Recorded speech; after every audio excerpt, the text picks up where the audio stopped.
Another day, another fucking Lovejoy story.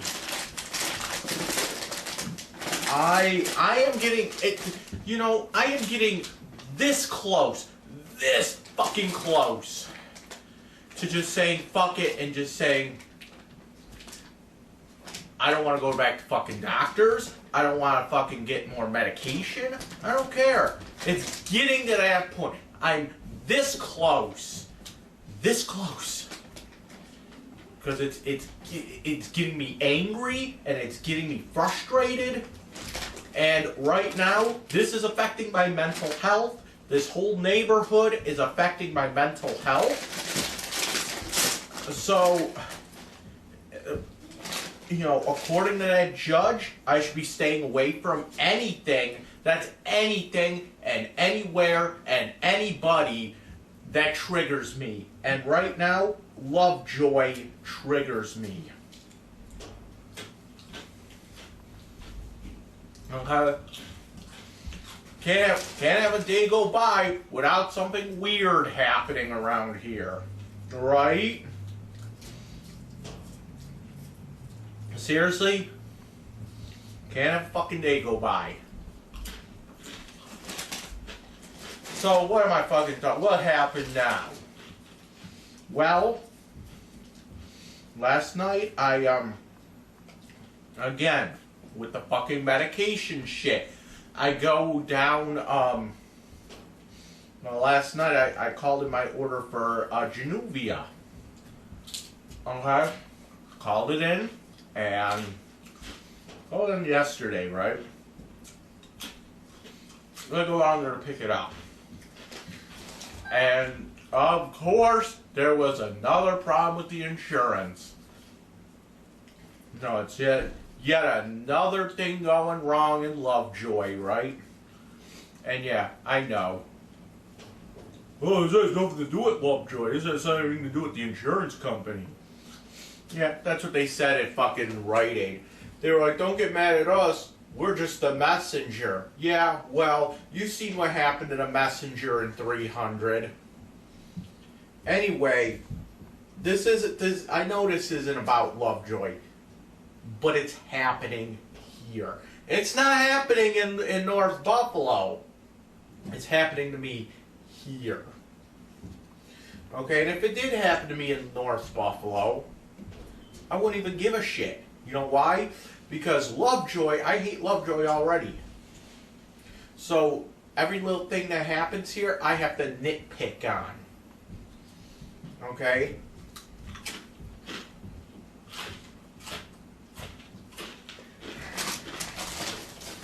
Just my way of coping with living in an undesirable neighborhood.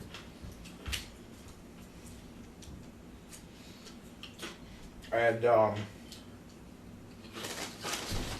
you know, anybody that sits here and defends Lovejoy is a fucking racist. Okay, because Lovejoy is racist. So defending a racist place makes you a racist. Just like how people love like the fucking 50s and shit. But people don't realize that if you like the 50s, okay, you are a fucking racist. Because that's when racism in America was acceptable.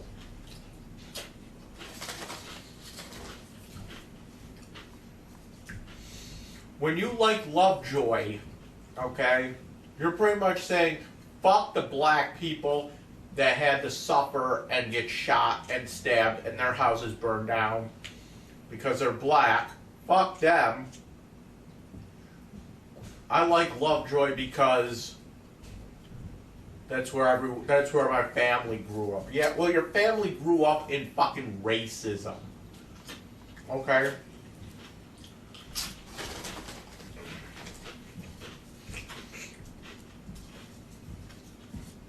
It's like, fuck the black people that were just trying to get by at the time and had their fucking homes burned down. got stabbed, shot with a shotgun. Fuck all those people. My family grew up here. Like I said, your family is a fucking bunch of fucking racists.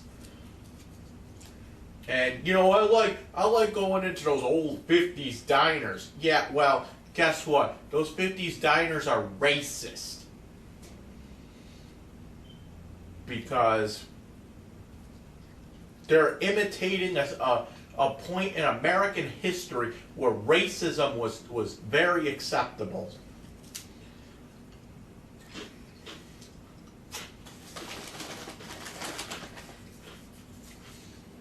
Everybody wishes they had lived back in the fucking 50s. Why? You know, can't get racism in a milkshake here? Today's society? Can't get racism in a milkshake in today's society? Just go to fucking Lovejoy. The whole fucking neighborhood is stuck in fucking 1890, okay? The whole fucking neighborhood is stuck in the year fucking 18 fucking 65.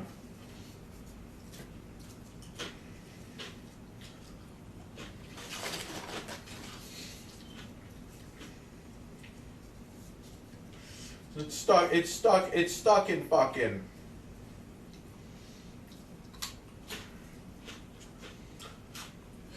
Like Lovejoy broke off and became its own country. Well, for real, I make jokes about how Lovejoy is a separate country, just like Riverside is a separate country. But I'm serious. If Lovejoy broke off and became its own fucking little country, you can guarantee you that they will bring back slavery in Lovejoy. I can guarantee that.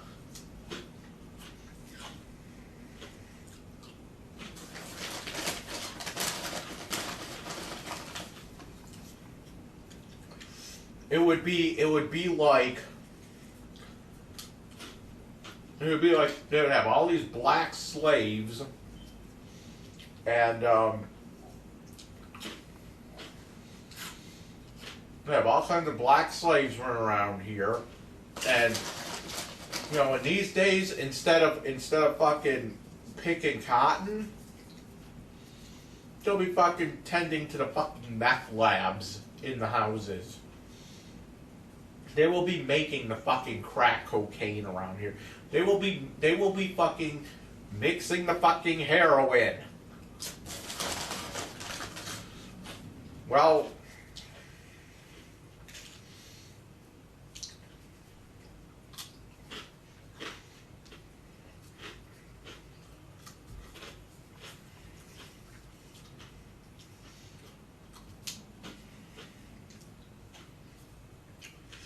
if Lovejoy was its own country, we would have its own fucking Hitler trying to exterminate all the fucking blacks in fucking Lovejoy.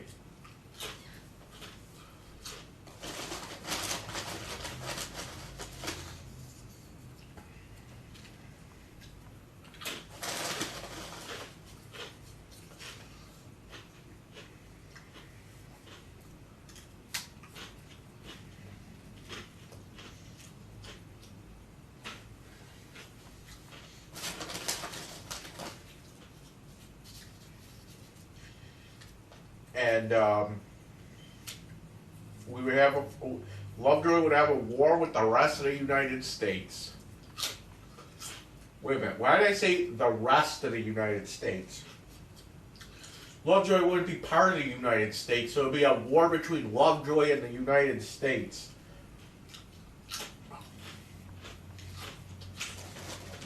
And then Trump would just fucking set off a nuke in fucking Lovejoy.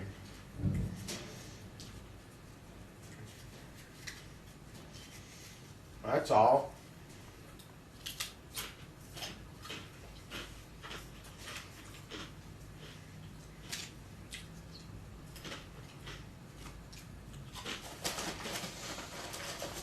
somebody told me if Lovejoy was nuked, okay?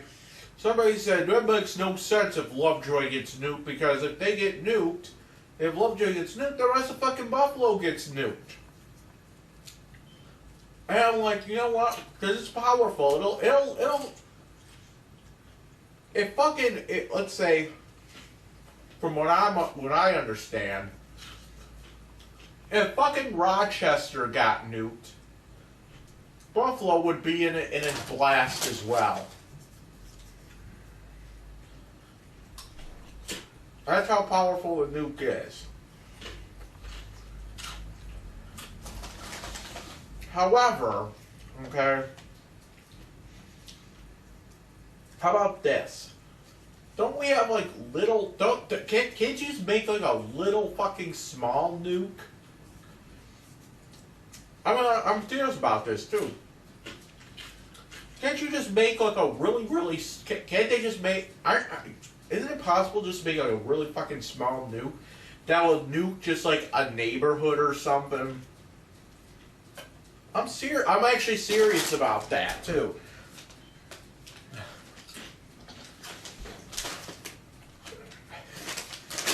I don't fucking know. Like, yeah, if you use like a bomb that was the size of like fucking the Hiroshima bomb or whatever, yeah, you would destroy all of Buffalo in the process. But can't you just make like a little fucking nuke that's like really small that will just wipe out a fucking neighborhood? Somebody answer that to me in the like.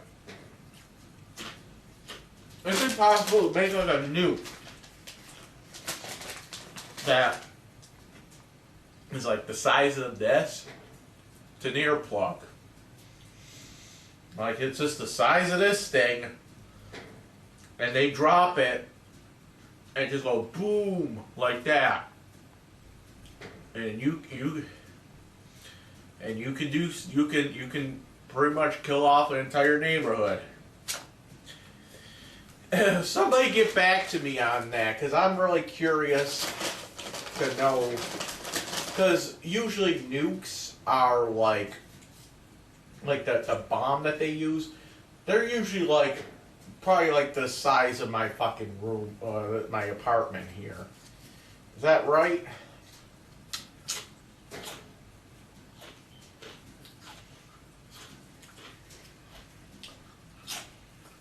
Like, some of these bombs are not huge, but I mean, I know you can't just fucking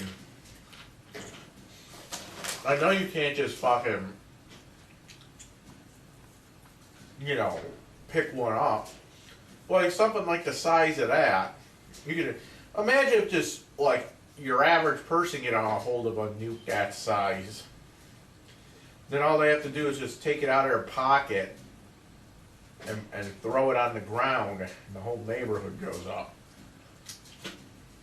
I don't know.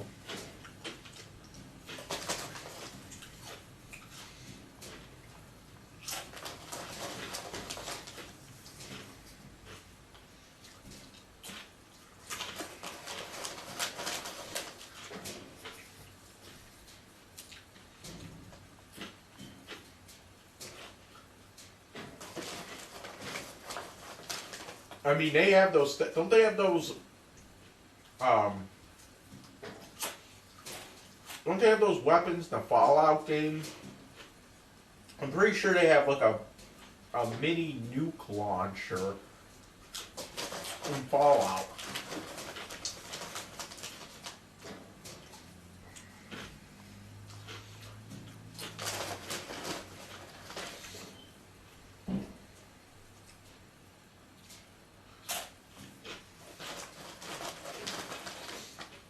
But anyway,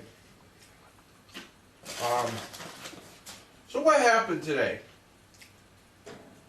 Well, I had to go pick up my Genuvia today,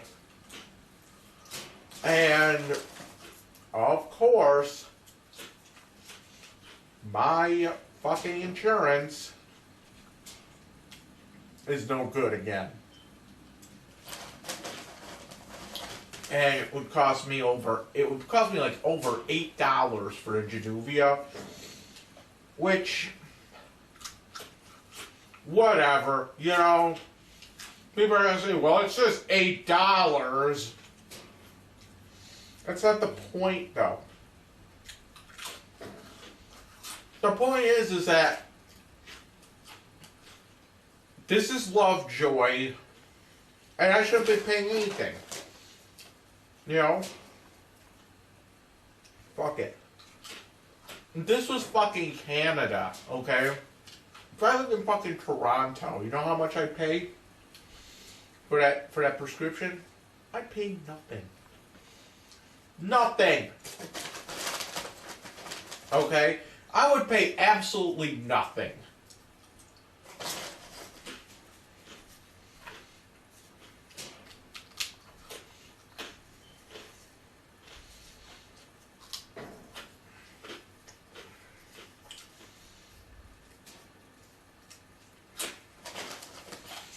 If I lived in any other country in the world, I'd pay nothing. And why do people think that America's the greatest fucking country in the world? Me too. That makes no fucking sense. Like, I'm serious though, when people say that, why the fuck do they say that? Like what is so, like I always say, like what is so great about America that puts it above everyone else? I never understood it.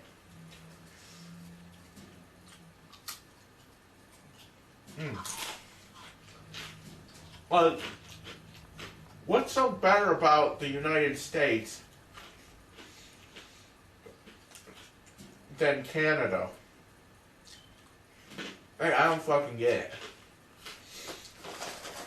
Look, because of freedom. That's why. Yeah, but a lot of fucking countries have freedom. And define freedom. Free speech? Okay, a lot of countries have that.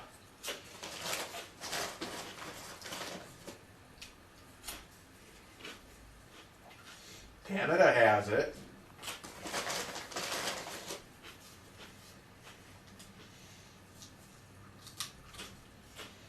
You have the right in Canada to, you know, criticize Justin Trudeau, just like you have the right here to criticize Trump.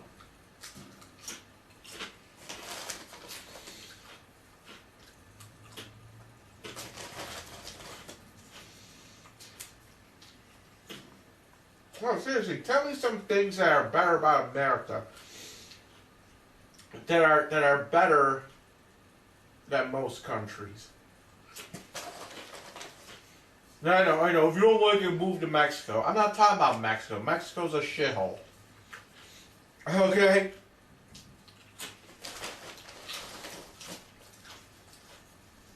I'm not talking about Mexico. I'm not talking about fucking, I don't know, fucking countries in fucking Africa or something. I'm not talking about them. No. Yeah, those countries and Mexico, America's better. But what about places like Germany? Or France or something like that? Why are those not better than the United States? Actually, when you think about it, a lot of countries are better than the United States. Okay? Like, think about it this way, okay? Think about this, okay? You got countries like, I don't know, Germany, the Netherlands, that kind of shit. But think about it. just like the United States, they all have free speech. Germany, well, Germany has this weird law where, like, you're not supposed to, like, not criticize, but you're not supposed to, like, if you go, oh, excuse me, you can't say that like, let's say the Holocaust never happened. In Germany, that will put you behind bars, actually. But you know what? It's actually a fucking good law. When you think about it. Germany, you can't say that you can't say that. Here's the thing: you can't say that the Holocaust happened, or you can't say that the Holocaust didn't happen. You can't deny that it didn't happen. And also, you can't deny. You can't make it a smaller problem than it actually is. In Germany, like, you can't say, oh, it was only like 1 million people that were killed instead of the 6 million that they say. You can't say something like that either. And you know what? That's actually a good idea. You also can't, sit there and draw swastikas on walls and shit, like in the bathrooms and shit. You can't do that. They will literally come out and investigate it. Around there. So that's one thing. But you know what? It's actually a good law. It's actually a fucking good law. They don't want to see. That's the thing. In Germany. They are so embarrassed by fucking Hitler and everything nowadays that they don't want to, like, have a repeat of the time Hitler was around. So that's why they're very, very strict about that kind of shit. So, other than that, you can criticize whoever the fuck you want in Germany. Netherlands, you can criticize whoever the fuck you want. The U.S., you can criticize fucking Trump if you want. However, in both Germany and the Netherlands, okay, and Canada as well, you know what freedom that they all have that America doesn't? Prostitution is legal in all those countries.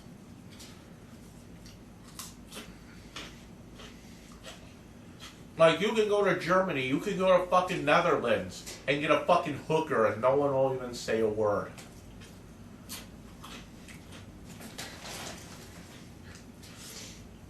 In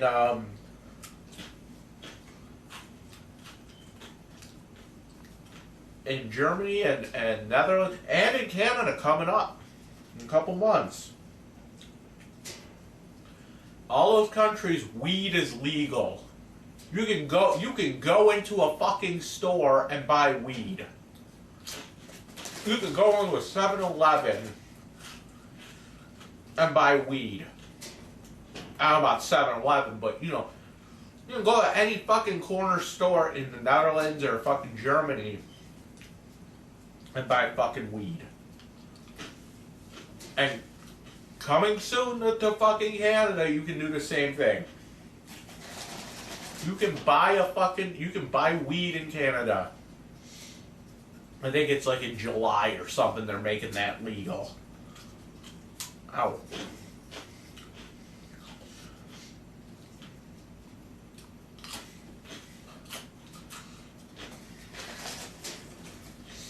Which, when you think about it, it's gonna suck.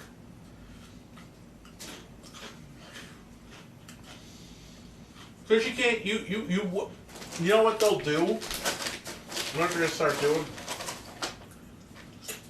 Even though it'd be legal in fucking Canada to buy fucking weed, it doesn't mean that you can buy fucking weed in Canada and bring it back to the United States. You know damn well. You know damn well that those customs people are gonna be working overtime trying to bust people bring fucking weed in from Canada. You know damn well that's what's gonna happen.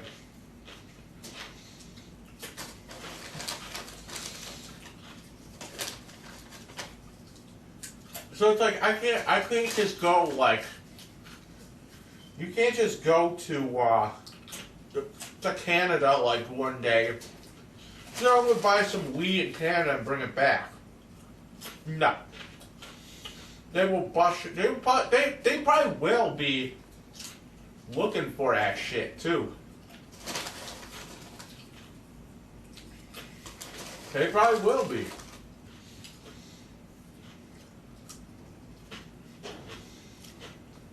And you can't just say, well, I'm going to go to Canada and smoke weed, then come back. Not going to work either. Then we'll see that you're high, fucking get you on that shit. I don't know, is it fucking, I mean, if you got caught, like, high walking down the street, like, can they really fucking arrest you for that, or do they actually have to find weed on you?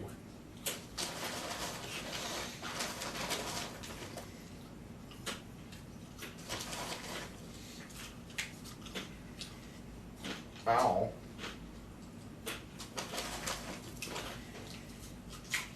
So there you go, another fucking freedom that every other country has but the United States. And they also have the free healthcare shit. Which, by the way,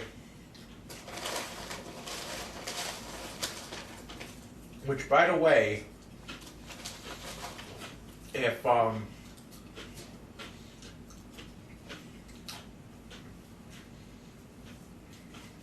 you know, people are gonna say, well, it's gonna, you know, it's not good enough or whatever. Well, think about this, okay? How would it be? Okay, it's actually a good thing. You know why? People be like, well, I don't want to pay for other people's health care, but that's not really a point. Okay? Think about it, this one for a second, okay? Wouldn't you just love it if you just walked into a hospital or tried to get medication for yourself and you didn't have to go through all the stupid fucking shit? You didn't have to go through the stupid fucking shit where,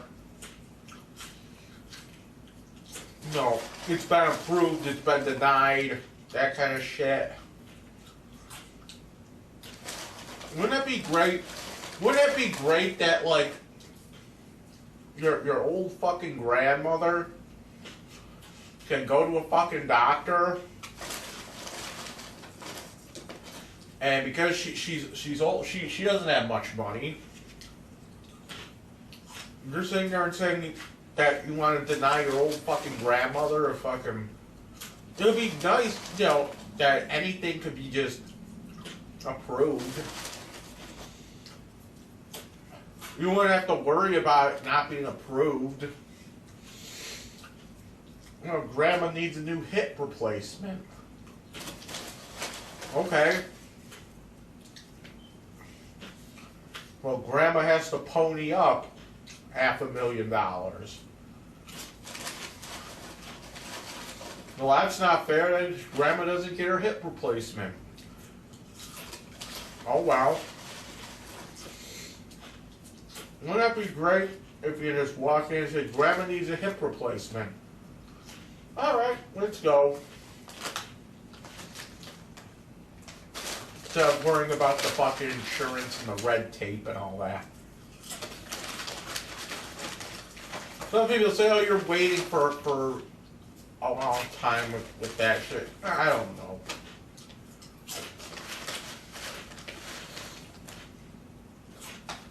I don't know about that. I mean, I guess if it's like an emergency, like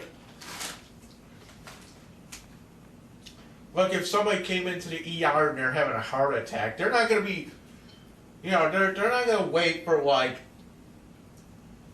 fucking days and weeks upon weeks to get treatment for a fucking heart attack. I think what it is if it's an emergency, they will treat it. Just that you won't have this huge fucking bill to pay later. And that makes no fucking sense. You go into a fucking, they put you in the fucking hospital for like a week. And you're getting charged for IV water. They charge you $1,000 to put water through your veins. Because somehow drinking the water isn't good enough for you. You know how when they hook you up to the IV, it's not a morphine drink. All it is fucking water that goes through your fucking veins. Okay? That's it. There's nothing more, nothing less. It's just fucking water. And they do that. They do it to hike up the price. Whenever I'm in the hospital, I tell them no fucking IV, hydration bullshit. I'm a fucking human. Let me drink with my mouth. You know what though? The only thing that IV hydration shit does, you know what? The only thing it's really good for is like people who are going through like withdrawal from like heroin and shit, and they can't eat anything because they'll just throw it up. The hydration through the IV, it bypasses all that. It'll keep you hydrated while you're fucking going through withdrawal. Like anything that happens where if you can't hold down food, then maybe you should be on the IV hydrate. But if you can hold down food, you can hold down water. Okay, and you don't need the IV hydration. Okay?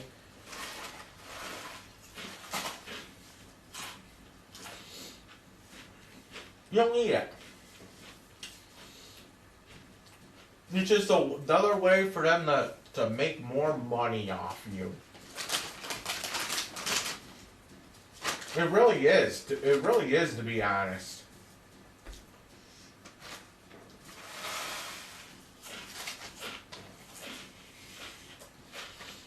But anyway, who the fuck texted me?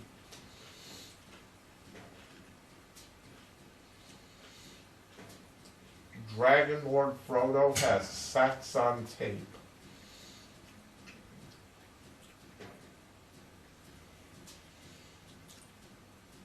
It's just me fucking eating.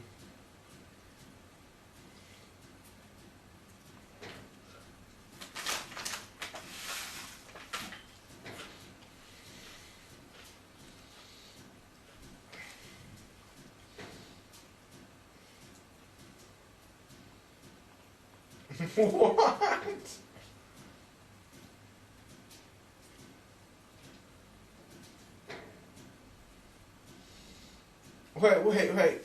Why is Rich Viola's like so fucking stupid sometimes? Alright. So this is what he wrote on my last video where this is what he wrote on my last video where I was talking about where I was where I made that fucking chicken with the Doritos. He wrote, DLF is concerned that the fire alarm works to save him from a fire, yet the smoke alarm has been chirping for over a year. Can we stop with this nonsense? I'm telling you people, that's the smoke alarm up there is not the one that's chirping. The one that's chirping is the one in the fucking hallway. And I already said, okay, I have already said, I would replace the fucking smoke alarm. However, when I actually saw where it is, I tried to replace the battery, but the problem is it's too high up on the ceiling. I can't reach it. Like, I would need like some kind of I would need to like step on something, or climb on top of something, or something like that, in order for me to reach it. I would need some kind of step ladder. I'm telling you, dude, it's really high up. Okay? So, really, it's in the hallway, okay? There are 3 apartments in this house, in this building, and we all shared a common hallway, okay? There's this apartment, which is all the way in the fucking back, and then there's the people that are across the hall there, and they have the lower front.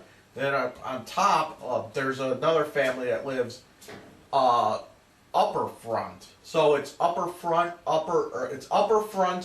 lower front, and then it's the rear, which pretty much takes up like, it's really hard to explain. It's almost like 2 apartments on the bottom, like on top of each other, and then there's like a separate apartment all the way in the back where it takes up like 2 floors. So like my apartment, like right now I'm in the fucking thing here, I'm in the fucking living room, and I go upstairs and there's my bathroom, but there's a door that's in my bedroom that I don't even open, but if you open that door, you can go out to the upper apartment, upper front, and there's stairs that go downstairs as well. So,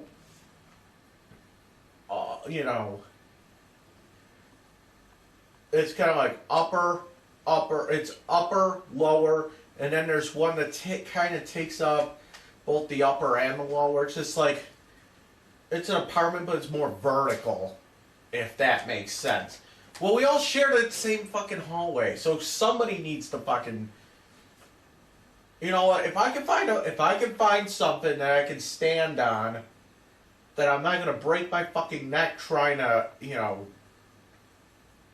fucking fix, I'll go out there right now and put a new battery in it. Assuming I have the battery that it takes, they should have that thing. But that's what you're hearing. You're hearing the smoke detector from out in the hallway. So he said something else that's dumb. Anything is better than sex with DLF. Okay. How would he know? And then he wrote, your vocational counselor is not, quote unquote, smoking hot. She's a 6 at best. But when compared to your only sexual encounter with a mentally disabled girl, I guess that makes sense. Hashtag DLF's low standards. Okay. I think that the fucking counselor's fucking hot. Your mileage may vary, okay? But I seem to get fucking good looking fucking counselors and, fucking doctors and shit. But hold up a second. A mentally disabled girl? What the fuck are you talking about? Where did this come from that Amy is mentally disabled? I honestly, at the very, very most, she might have like, okay, Amy has like some kind of slight brain damage, and it's just because of she was in a coma for like 8 days or something like that, back in like before I even met her. Okay, I forget. I really don't understand how it happened, but somehow I don't know. She came out of a coma in like 8 days or something. But I think she has like some, like she has some kind of brain damage going on, a little bit.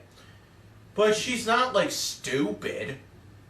She's not like retarded. She doesn't just sit there like that. No.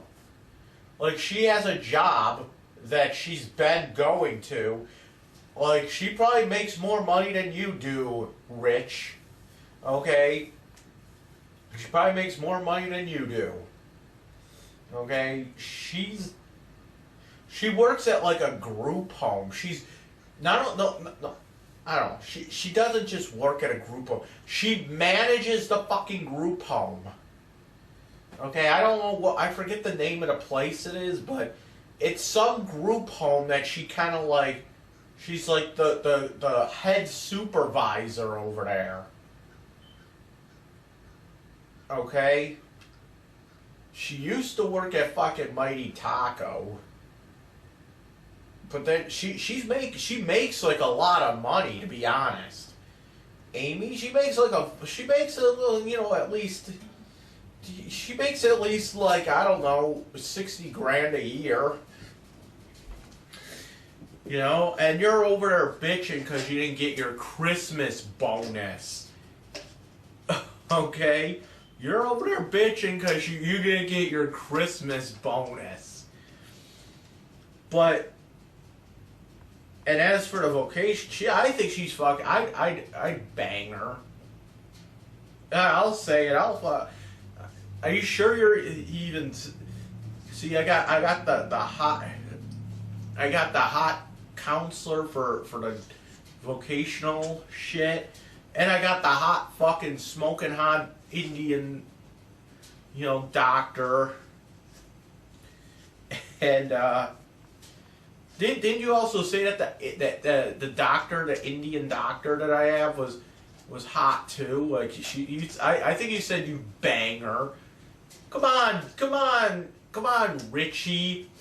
Come on, let's see your women. Let's see who you think is hot.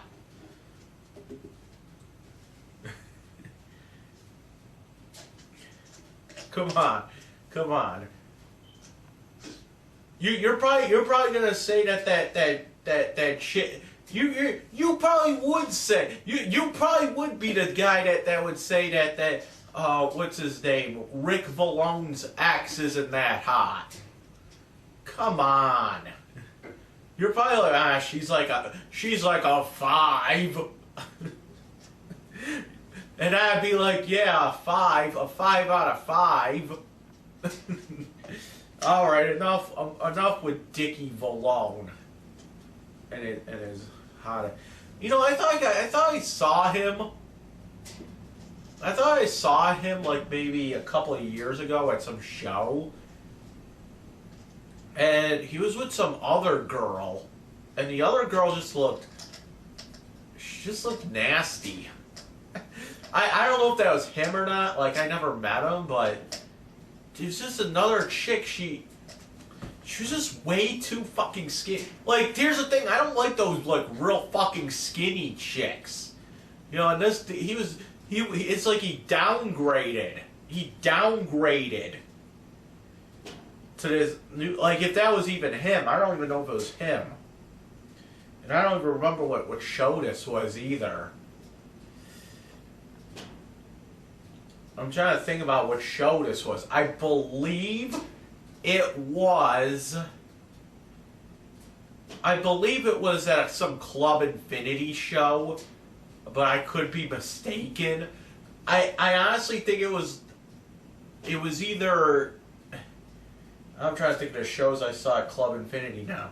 It was either the what do you call it? That what's that Tony Lorenzo benefit?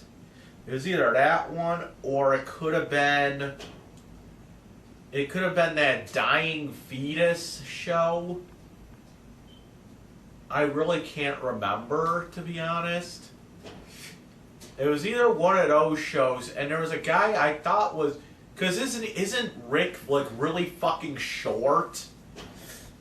I don't know. He's like kind of short and squat, isn't he? I honestly don't know. I have an idea of what he might look like, but I don't know. I know he was like in some band like 50 years ago. And he was in the band with the chick that he dated. I'm pretty sure. But I used to go to fucking school with that chick. That was, I think, before he was dating her, maybe. Maybe it was after. I don't fucking know. But, like, she used to, like, do hair at Harkness. And I was, like, upstairs. Like, doing, like, fucking computer bullshit. Like, I was actually getting a job. I was actually trying to learn a skill. Actually, that didn't come out right. She's doing fucking hair. Okay, but, I don't know, she's fucking hot. You say what you would be the guy that says, she's just a fucking 7. Like, who would you consider a 10 now? I want to know, Richard Viola, who the fuck would you consider a 10? And come on, don't say somebody stupid like Pam Anderson or something stupid like that. That is so fucking cliche. Okay, don't sit there and say, oh, Pam Anderson this. When we were growing up, everything was fucking Pam Anderson this, Pam Anderson that. Why? Enough with her. To be honest, she's not even that good looking. Just big fucking fake tits. You're probably one of those guys that like the fucking fake titties, aren't you? So let me rephrase that question. Who do you think is like a 10? Like, not any like like you could pick a fucking celebrity, but don't pick the most fucking cliche celebrity ever. Don't pick somebody like, don't pick like some fucking, you know what? No, don't pick a fucking celebrity. Pick somebody that we all know, okay? Pick somebody that we all fucking know. Okay, so if my vocational counselor is a 6, who would be a fucking 10? Okay? Who would be a fucking 10 in your book? Like, would it be, I don't know, would it be like Mama Nuts or whatever the hell her name is? I bang Mama, what's her fucking name? I don't even, it's like Carrie Fitzsabo or, well, I don't know. She has like 10 different names, but she's like this redhead with big tits and like a big bush hair cut thing. I'd bang her, and I'm not ashamed. I'm not gonna lie. And she's like what, like 50 something years. I'd fucking bang. Come on, man. You wouldn't fucking bang Mama Nuts. You wouldn't fucking go and bang fucking Mama Nuts? Come on. Come on, you'd be first in line. You probably have. You probably, who would be like a 10? Who would be like a 10? Like Ski Mask's girlfriend or something? I don't know. I don't know. Who would be a 10 for you? Somebody that you can like that you know, pretty much. Well, if that vocational counselor is a fucking 6, then she actually looks like somebody in my past. To be honest, she looks like somebody that worked at Gateway back in the day, but I cannot remember her fucking name. She was like one of the counselors. Like I had a fucking hot counselor that Rebecca Crawford chick. She was kind of hot, but you know, after like a couple kids or whatever, I don't know.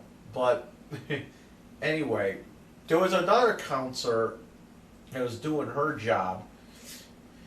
Because there was a couple counselors in that place. There's like 4 or 5. But there was another one that kind of looked just like her. I cannot remember her name though. And then of course there was the one that everybody wanted to fucking bang, which was Miss Peters. And like Miss Peters gave everybody a big fucking Peter at the end of the day. She would come in the fucking place with, and she'd like wear like this fucking top that like showed off her tits, and she was fucking hot. She was like one of those.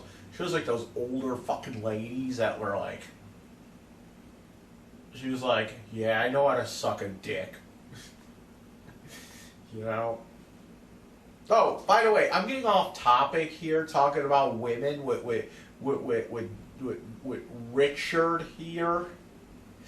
So I'm just gonna ask Richard, who the fuck is a 10 for you? Who is a 10? I wanna gauge this properly here.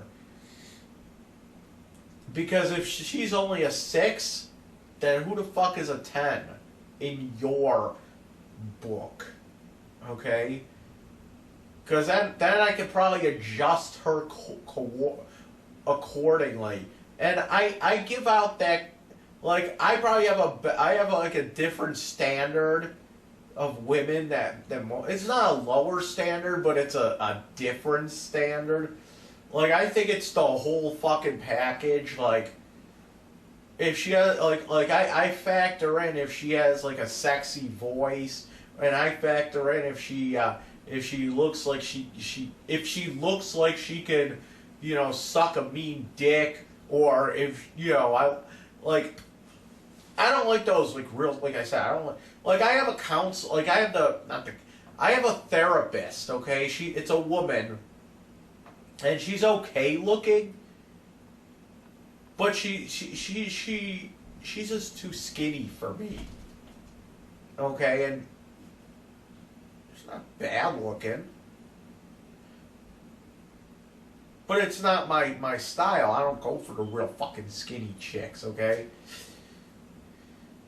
so I'm trying to figure out who the hell is a 10 to Richard Viola.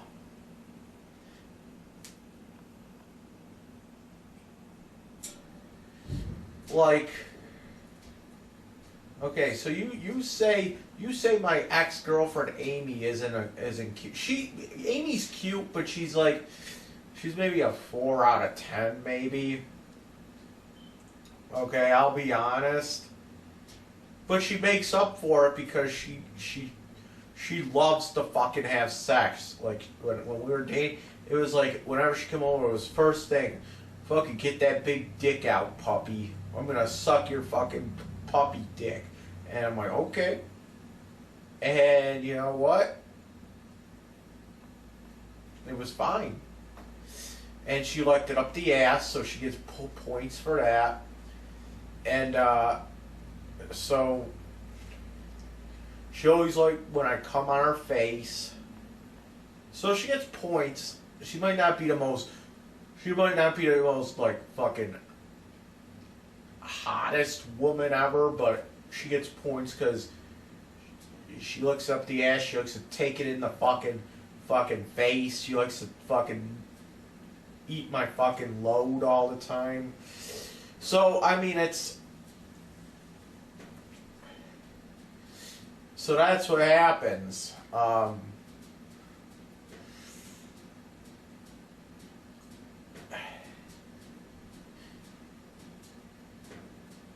So, I want to know who's a fucking 10.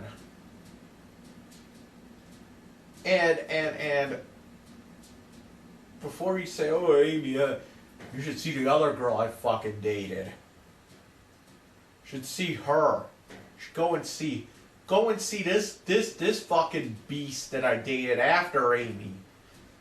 Go, if you really want to go look up what this other chick that I dated looked like, go look up, you could go type it in her fucking Facebook search. Her name was Kara, what the fuck was her last name? She actually got married. She's married now. Okay, so she's married now, so and the husband, oh my fucking god. I can't even look at the fucking husband.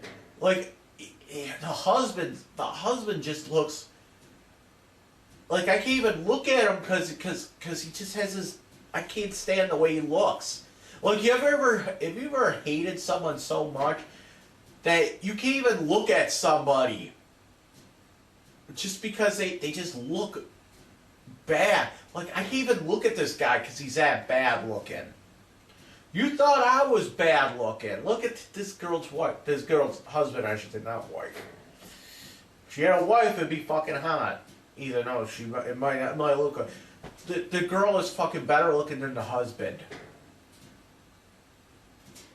Wow. What a redundant statement. No, seriously, go look up this woman. Her name is Kara. I don't know how to say the last name now. But it's Kara Base, I think it says. I think that's the name. It's like Kara, and then the last name is like Baa. There's two A's there. It's Baase. Kara Base, maybe? Bossy? I don't know. But it's just, look at, I'll go in. I want to go in and look her up real quick just to see what the fuck kind of picture you're gonna see first thing in the morning. Okay.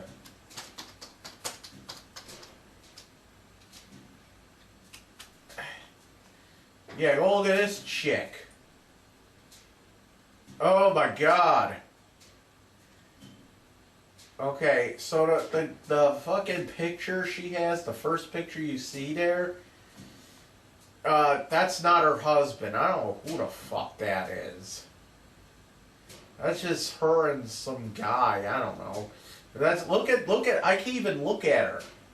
She's like the opposite of Amy. Like Amy has the big fucking teeth. Okay, and then there's the fucking husband. There's a picture of her with the husband, and the husband, they have a thing that says 5/14/16. I don't know what that fuck that means. But she's like married now. She's like married now, and she had, okay, so you know what this Kara girl looks like, to be honest? She kind of looks like that Honey Boo Boo's fucking mother with fucking brown hair. There you go. That's what she looks like. This girl has, like, Amy had like these huge fucking teeth, okay? But Kara has like little fucking teeth and these huge fucking gums. Like, what the fuck is with the gums? She has these, like, Amy had like big fucking teeth with little gums, and this chick has little fucking teeth with big fucking gums. Okay, it's like that whole thing that I will never forget. the one time Brandy said this, Brandy Autumn Treelore Robson said this, okay? And I always laugh when I say it. I say a lot of shit about her, but I'm giving this credit where credit is due. She has said one of the most funniest things I have ever heard in my life. And you ready for what she said? Okay. She's like, why can't you ever get a girlfriend with a proper gum-to-tooth ratio? Oh my God, that is like that's the absolute best. That is the absolute best thing I've ever heard. It's so fucking true. I can never find a girl with a proper gum-to-tooth ratio. My God. My God. And that's not all. That's not all. Okay? That isn't all. I've dated girls, other girls too. But they never went anywhere. They were never like a relationship type of thing. Like I took girls out on dates before, but it never turned into anything. Like, for example, go look up, oh my God, go look up, what the fuck is her name now? I dated a chick named Jamie, hold on, back in like, maybe in like 2015. I took her to like fucking, what do you call it? Pearl Street Brewery downtown, and I she was kind of cute. She was actually kind of cute. To be honest, she actually looked a little. She looked a lot like Amy. But this chick had like really long red hair, and she had glasses, and she didn't have the fucking teeth problem. But she was kind of cute actually. She was like a kind of chubby, That's like I like her. Go look up what the fuck is her name now. Jamie Weller, I think her name is. I don't know. Or you could go look up, I forget what she goes by these days on Facebook. She either goes by this what is it? Princess Amazing Mitty. I forget what she said. She said that Mitty was the name of her cat, I think. She seemed like she was a girl that I believe she had like some kind of like Asperger's as well, which is fine because I have Asperger's. And by the way, when you say that I had sex with a quote unquote mentally challenged girl, think about this for a second, okay? I'm kind of mentally challenged. That means Amy had sex with a mentally challenged man. So why are you going after me about that? Wouldn't she be just as guilty here? I don't know. But anyway, go look up Jamie, I think her name was Jamie Weller. And then I also dated another chick. I only went on like one date with her. And this chick was fuck was her name? Jamie Palmer in like Niagara Falls. And I don't know about her. She was into like a lot of the same shit I'm into, like metal and shit, but like she was also into a lot of like fucking wrestling and all that. I'm not into wrestling, to be honest. But she was like obsessed with wrestling and she like wrote these she wrote these stories. Oh my god. She wrote these like fan fiction. She was like a fan fiction writer. And she always wrote about how she always wrote these like gay fan fiction stories about wrestlers and like black metal musicians. Like the one story I read of hers, it involved Varg from Burzum and Dead from Mayhem, and they were like, there was like what do you call it? It was like a gay fan fiction thing, and it was so fucking bizarre. It was just so bizarre that, because in one part of the story, Varg gets Dead pregnant. These are two men, okay?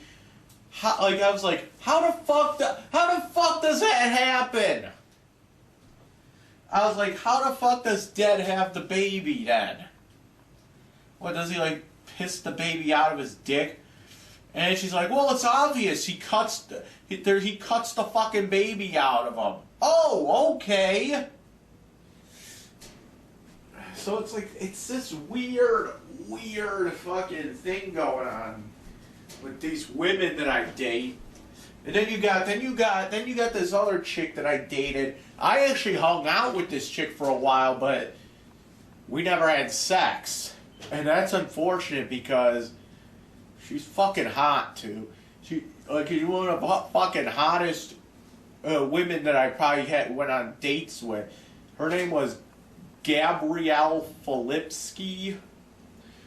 Oh my gosh, she was so fucking hot with this fucking. She kind of chubby with big tits and long blonde hair. It wasn't like that blonde hair that's like all fucked up.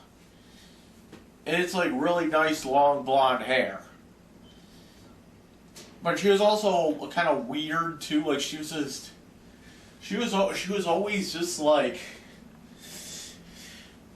She was always like really fucking weird. Like she's like, I don't want to stand at the bus stop because this bus stop has a light or something. Like, I don't want to stand outside this bus stop because it has a light and I don't want people to see me or something. What? What the fuck are you talking about? She didn't want people to look at her at the bus stop for some reason. Which was fucking a shame because she was fucking hot. Like, she always thought she was like fucking fat and ugly, which she was a little bit fucking chub. But then again, but she was like fucking hot. She was fucking hot now. She was fucking hot. But anyway, actually, this isn't what this video is. I got sidetracked. That's what I'm talking about. See, when I have fucking Asperger's, I get sidetracked. So no, this isn't what's up. So I was about to do a fucking video about this, and because I got so fucking off track here, I don't know where to start here, but okay. So I go to fucking Lovejoy Rite Aid. Okay. I go to Lovejoy Rite Aid here, and they're telling me here that the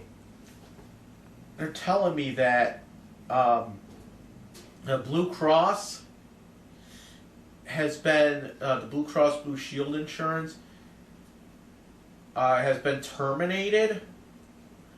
I don't know why, but we're going to call Blue Cross about this one. Because I think that's what's making the Januvia the $8. Let's see here. $8.35 would be the copay on the Januvia. Whenever I go and pick it up, it's usually less than that. It's usually like $3, okay?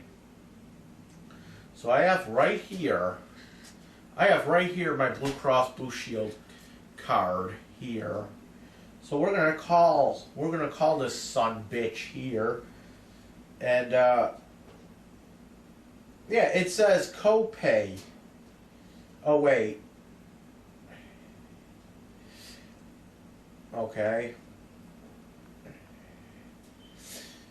I don't know how the fuck these insurance things work, though.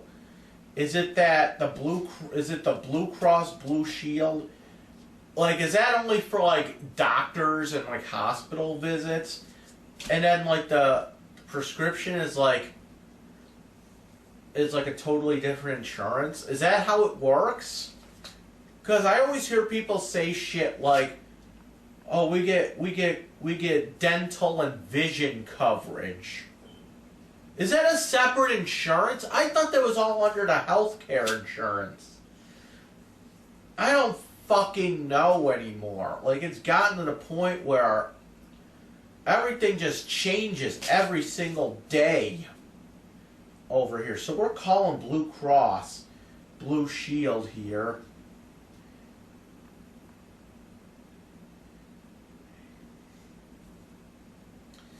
And we're gonna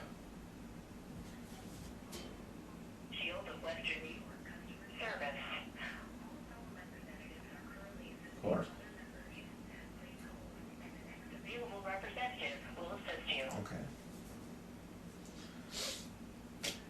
All representatives are still assisting other callers. Please continue to hold for the next available agent. Oh.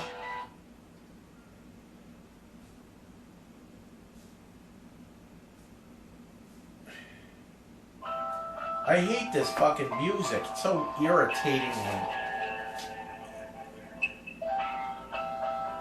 Can we just not have the fucking music?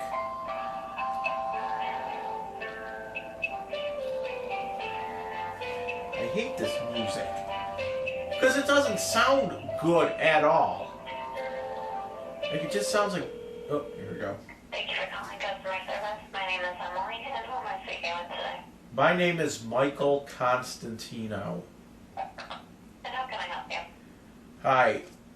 I was told today when I went to go pick up some medication that my Blue Cross Blue Shield has been terminated. Okay. I can definitely take a look into your policy to see if your coverage is active or not. In order to best assist, is it okay if I just ask a few questions first? Yeah. Could I have your subscriber ID number, please? Excuse me? Could I have your subscriber ID number, please? It's YJP 880-910-809. Thank you. And could I have your date of birth, please? My date of birth is 5/13/1984. I think I possibly put your number in wrong. Did you say that it was 880-910-809? What, the number? The subscriber number? Yeah. It's YJP 880-910-809. Okay. And I apologize. Could you just repeat your full name and date of birth? My name is Michael Constantino, and my date of birth is 5/13/1984.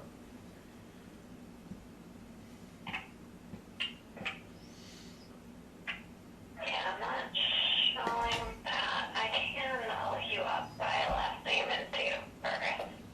How do you spell Constantino?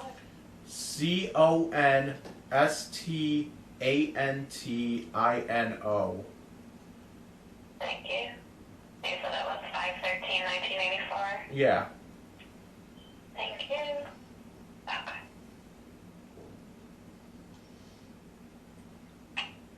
Okay.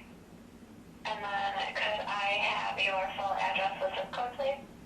My address? Or the one that we would have on file? I'm not sure, cause I'm under my parents' insurance. Mm-hmm. Okay. Their address is 40 Regent Street, Buffalo, New York 14206. And my Thank you. what? Oh, I was just saying thank you. That is the one that we have on file. Okay. And then what would be a good callback number for you? 716-994-4067. Thank you.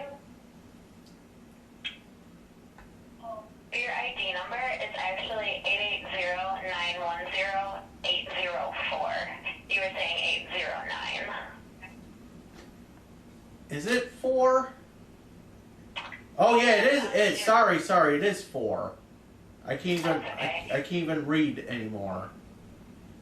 Sorry. And then, so you were saying that you went to go pick up a prescription, and it was saying that you didn't have coverage. Yeah. Okay. While I just look into your policy, is it okay if I place you on hold for a few minutes? Yeah. Thank you.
Oh.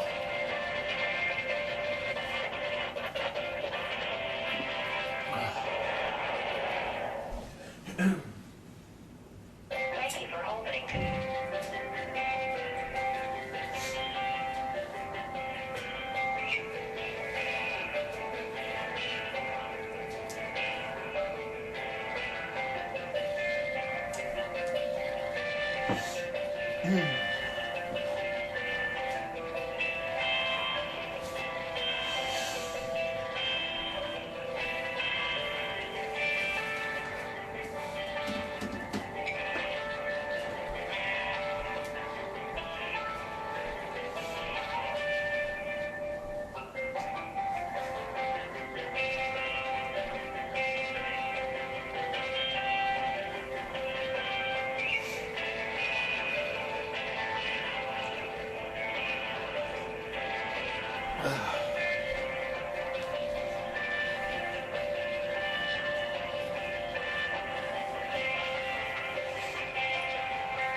Thank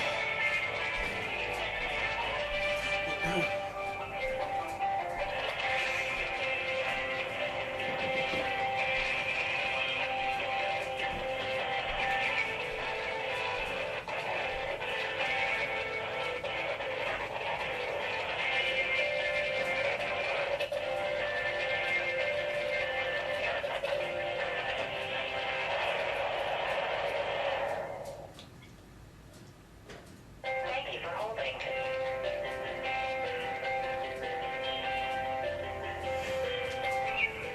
Ow.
Hi, sir. Yeah. Hi, thank you for holding. I do apologize Yeah. for the extended wait.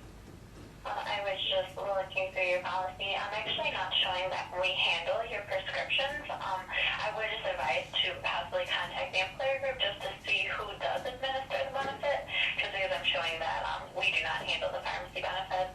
I can give you the phone number that we have on file just to reach out to them, just to confirm who does handle them if you'd like. You do have who handles those prescriptions though?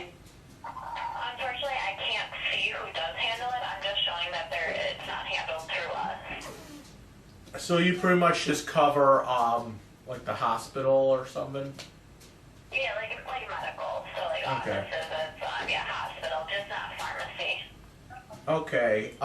Yeah. Oh, that's fine. I was just wondering because it said they told me at the pharmacy that it was expired, so I was wondering why it was Did they by expired. chance say when that did expire? They said it expired December 31st, 2017. Okay, I mean, I can reach out to our pharmacy department just to confirm, if that's correct in our system if you'd like. Is my insurance expired though? No, I'm showing that for your medical policy, it is still active through us. It just renewed as of January 1st of this year, so that's correct. Okay. I mean, your medical policy is active. If you'd like, I can reach out to our pharmacy department just to confirm that it's correct, that it's showing as terminated in our system. How long will that take? Just a few more minutes. I just have to reach out to a representative from our pharmacy department. Okay, yeah, do that, please. Okay. Just a few minutes on hold while I reach out to them, okay? Yep. Thank you.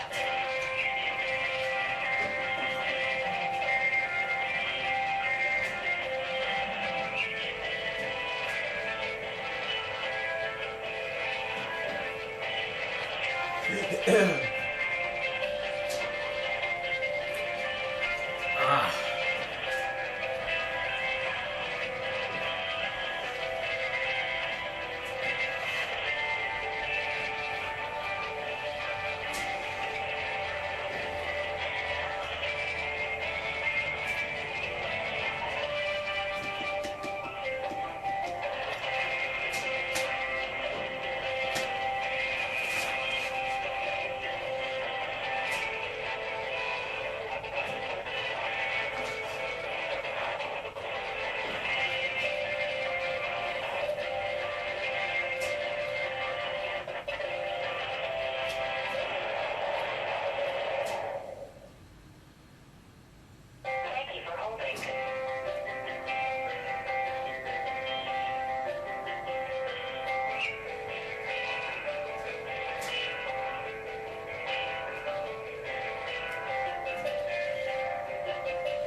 this thing as well.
Thank you for holding.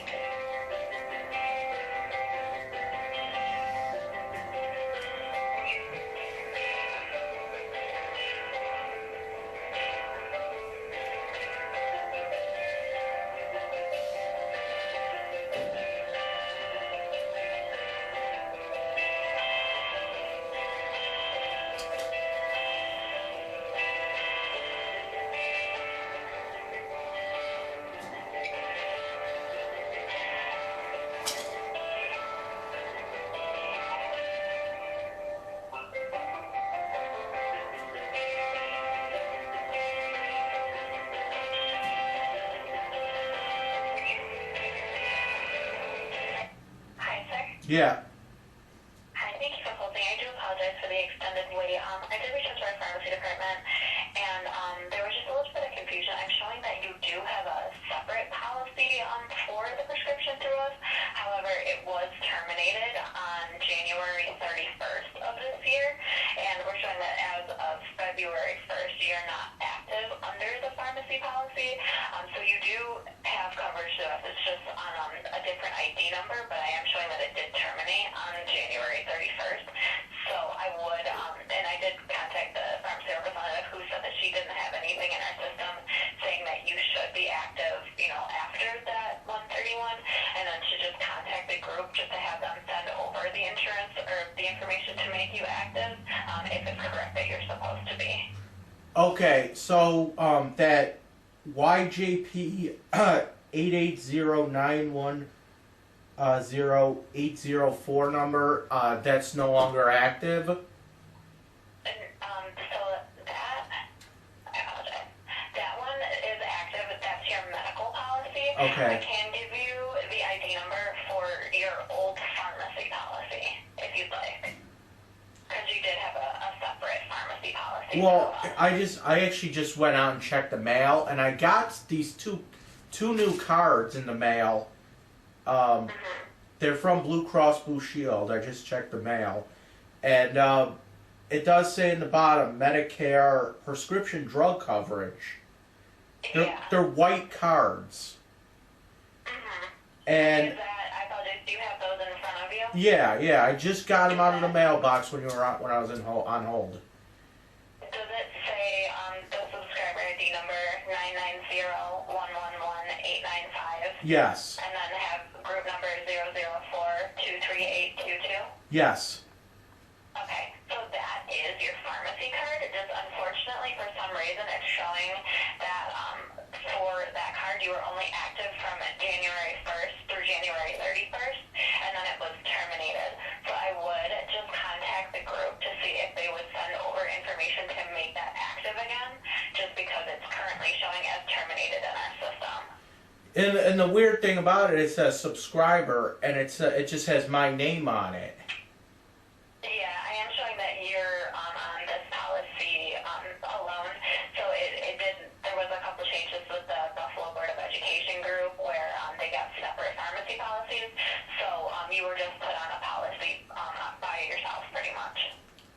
But I'm still under my father's policy, right? Yeah, you're still under his policy. They just got separated with the pharmacy and the medical policies just because of like Medicare. They're trying to, possibly be more efficient with the costs there. So let's say my dad got one of these cards. It would just have his name on it as well? Yeah. Okay. Alright, is there any way I can get that back active again? Yeah, you would just need to contact the group, and then if the coverage for pharmacy is supposed to be active, they can definitely backdate that. And I can give you the phone number that we have on file for them if you'd like to reach out just to see why you're showing as terminated. What do you mean by the group? The employer group, because they send us over information to make you active in our system just because the policy is through them. So they kind of let us know who should be active on the policies and who should be terminated.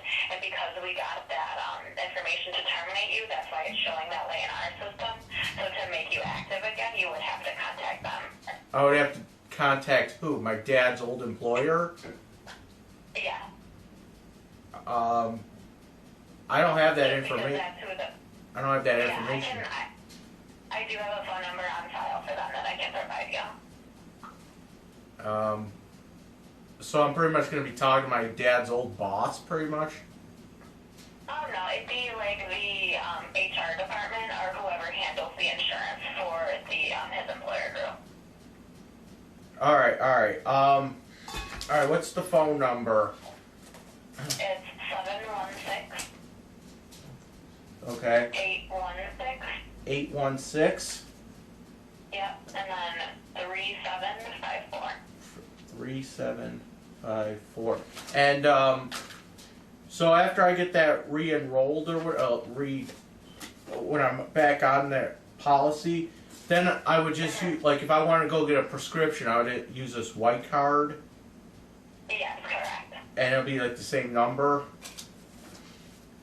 Yeah, so there's different ID numbers for pharmacy benefits. It would be that white card for medical benefits, like office visits, hospitals, stuff like that. You used your other card, but for pharmacy, yeah, you do use that white card. It's just currently showing as inactive, so you would need to contact them just to make that active again. Okay. Okay. Alright, thanks. And then, oh yeah, no problem. Is there anything else I can help with today besides your prescription coverage? No. So pretty much I call that number and it's almost like it would be like trying to activate like a credit card, right? I just have to call that? No. So it would be, you're going to ask, when you call that number, that's just the contact number that we have for the employer group. Yeah. You're going to ask for the, whoever handles the insurance policy through the group and then say, I have this card. It's not showing as active since December or since January 31st. Yeah. You need to ask them to, update it in our systems or send over information to us to make that active again. Okay, and how long will it take for that to become active?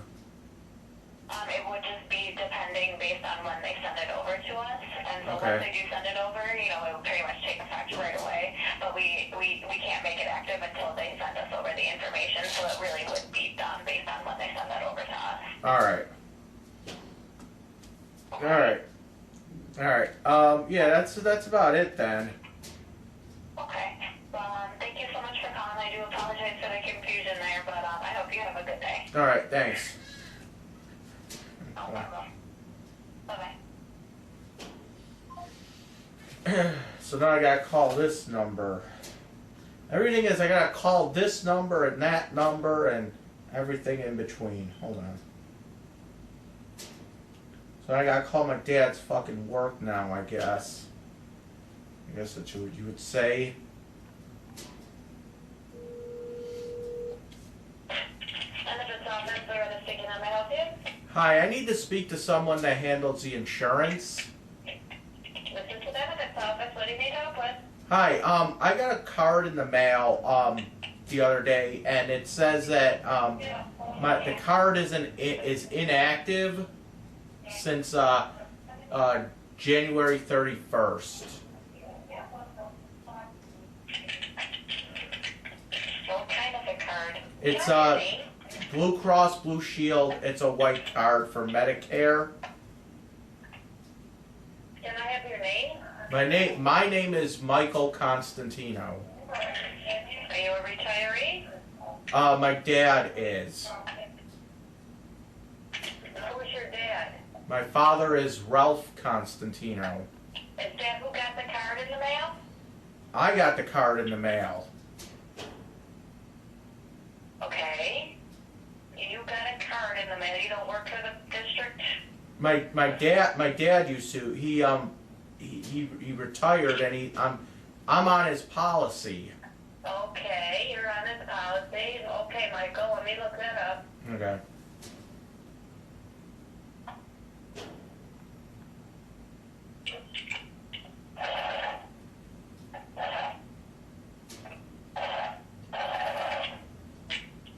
Okay, so you got a card in the mail Yeah. yesterday? Yeah. That's kind of unusual. Okay, and what does the card say on it? It's just it's a white card that says Blue Cross Blue Shield in the corner, and it's for prescriptions. Okay. Do you need the ID number?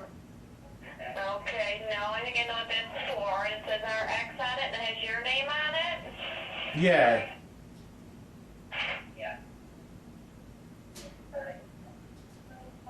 Yeah, it says in the corner. It says Medicare RX. Okay, you should be using that one to get any prescriptions you need. Yeah, I know, but I went to go to the pharmacy today. They said it was inactive. Did you give them that new card? I called up Blue Cross Blue Shield and they said it was inactive. And they gave me. When you went to the drugstore, was it for a refill? Yeah. Did you give them the new card? I didn't give them any card. I thought they had it all on file. No, did they say you don't have insurance when you tried to pick up your prescription? Yeah, they said that it was terminated.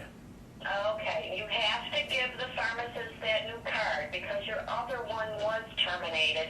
That's the new one. So that old card won't work anymore, and that's what they have on file. That old card is no good. So you have to give the pharmacy that new card you have. Okay. But when I called Blue Cross Blue Shield, they said that this white card is inactive. This new card is inactive. No, it shouldn't be. It shouldn't be? No. Hang on 1 second. Yeah. I'm just going by what they told me. Okay. All right. I'll take your pen.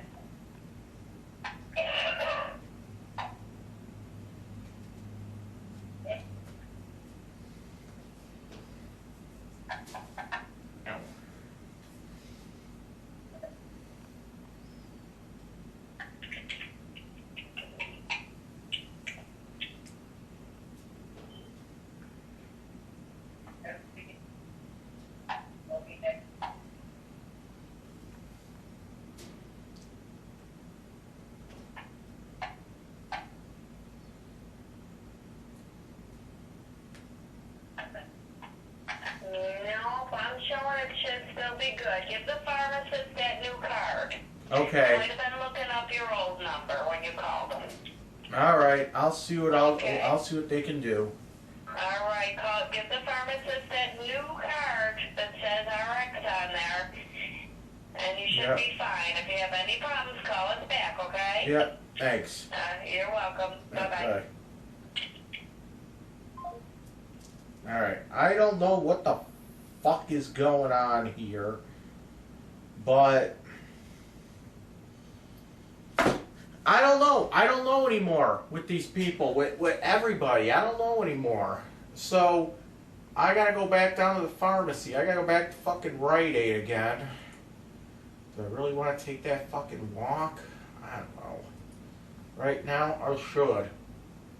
My blood sugar's probably sky high.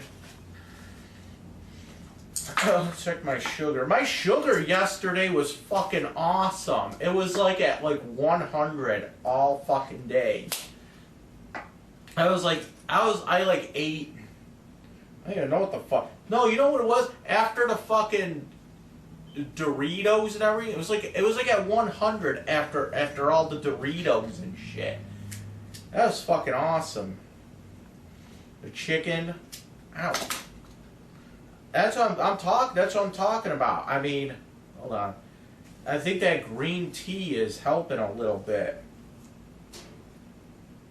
What the hell? Okay, so I did my blood sugar and it just said error. Okay, whatever. Let's try it again. And I know it's not. Let me just try it again here. I hate when that shit happens. Alright. What? What the fuck? Every single one of these is like an error message. Let's try another one. Let's try it again. Okay.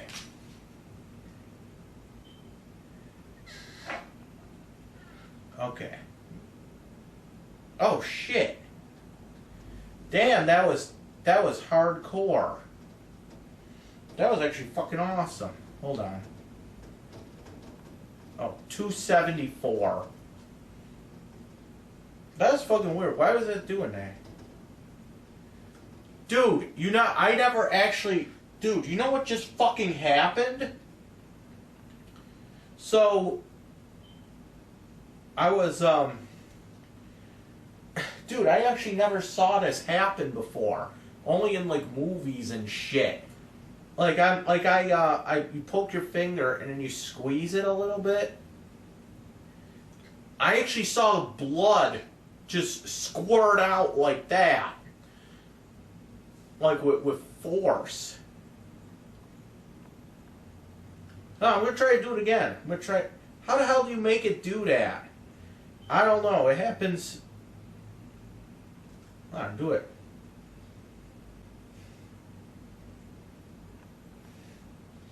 Oh, fucking blood.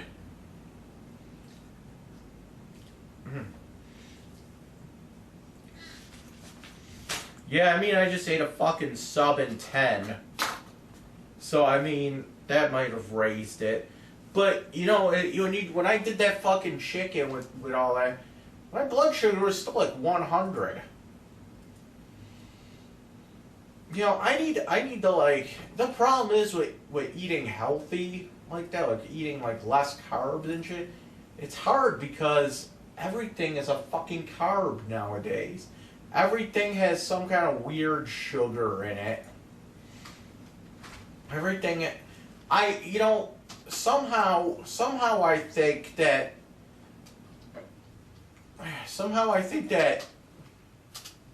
when people get diabetes, I'm starting to be convinced that it's not just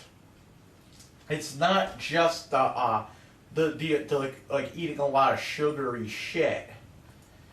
I'm convinced that it's a little bit more than that. It has to do with a lot of the preservatives, a lot of if you eat a lot of, I think it's like a lot of like the pesticides when they grow the food, the preservatives, like these weird fucking chemicals that they put in the food. Because think about it. People back in like the 40s and 50s, what the fuck did they all they fucking did back then was fucking smoke and they ate all kinds of crap. But back then they didn't have all these weird fucking chemicals that they put in fucking pesticides and the fucking food, and it's like all kinds of weird preservatives. Back in the 40s and 50s, people ate like shit. People ate a lot of like meat, and like potatoes and all that other shit. And that's all they would smoke. That's all people fucking did back in those days was fucking smoke. And you ever see like those old fucking pictures where you're at the doctor, you're at like a doctor's appointment, and the fucking doctor's smoking while he's doing your fucking heartbeat and shit. That's what they did. But back then, nobody really got diabetes. And now it's like 1 in like 10 or something. It's really weird. Ah, shit. It has to be like the because I don't really think it's, I think what it is those fucking chemicals, like a lot like people, oh, you're gonna drink all kinds of pop and it's gonna, the pop, okay, pop these days doesn't have fucking sugar in it. It doesn't have real fucking sugar. Everything is this high fructose corn syrup shit. It's not real sugar. It's not.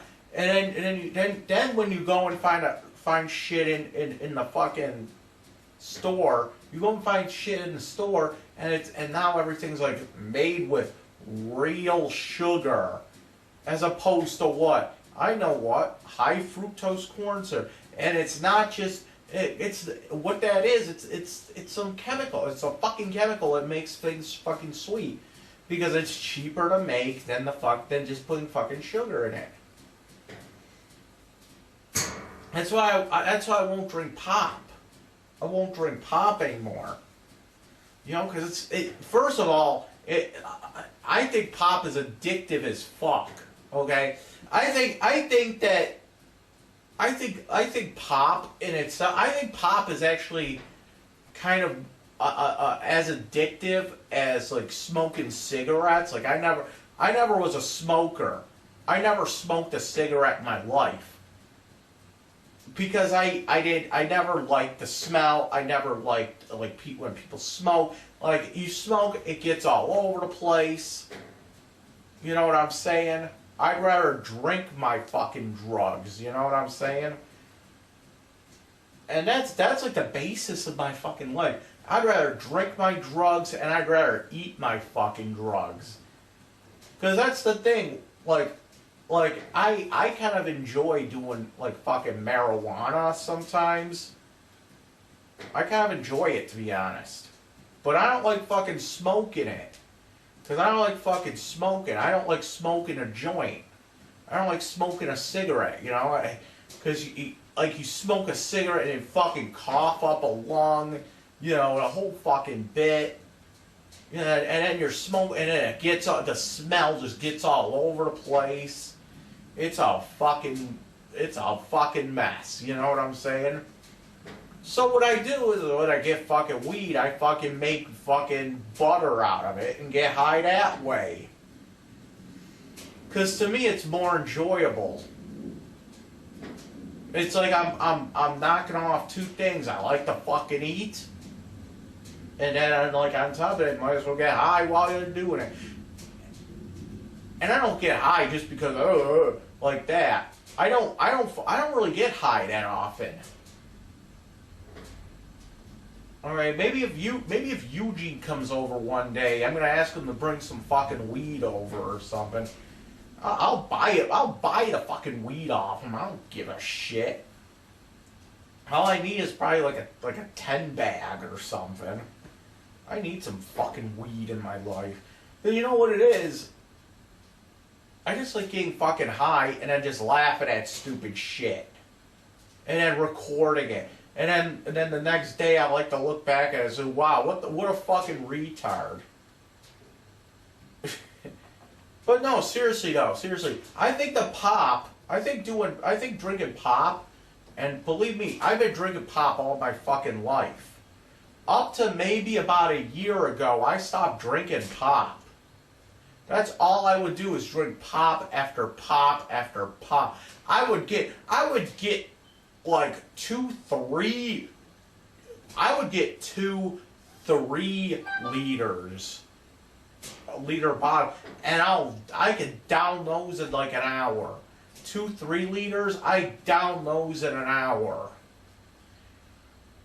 And I think it's addictive. I think it might be I think it might be more addictive than fucking maybe cigarettes, to be honest.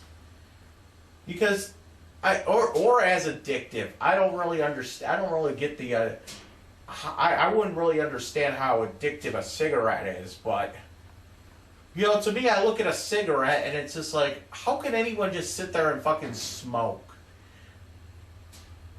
Like, I never understood it. Like, first of all, when you're smoking, it probably tastes like pure shit in your mouth.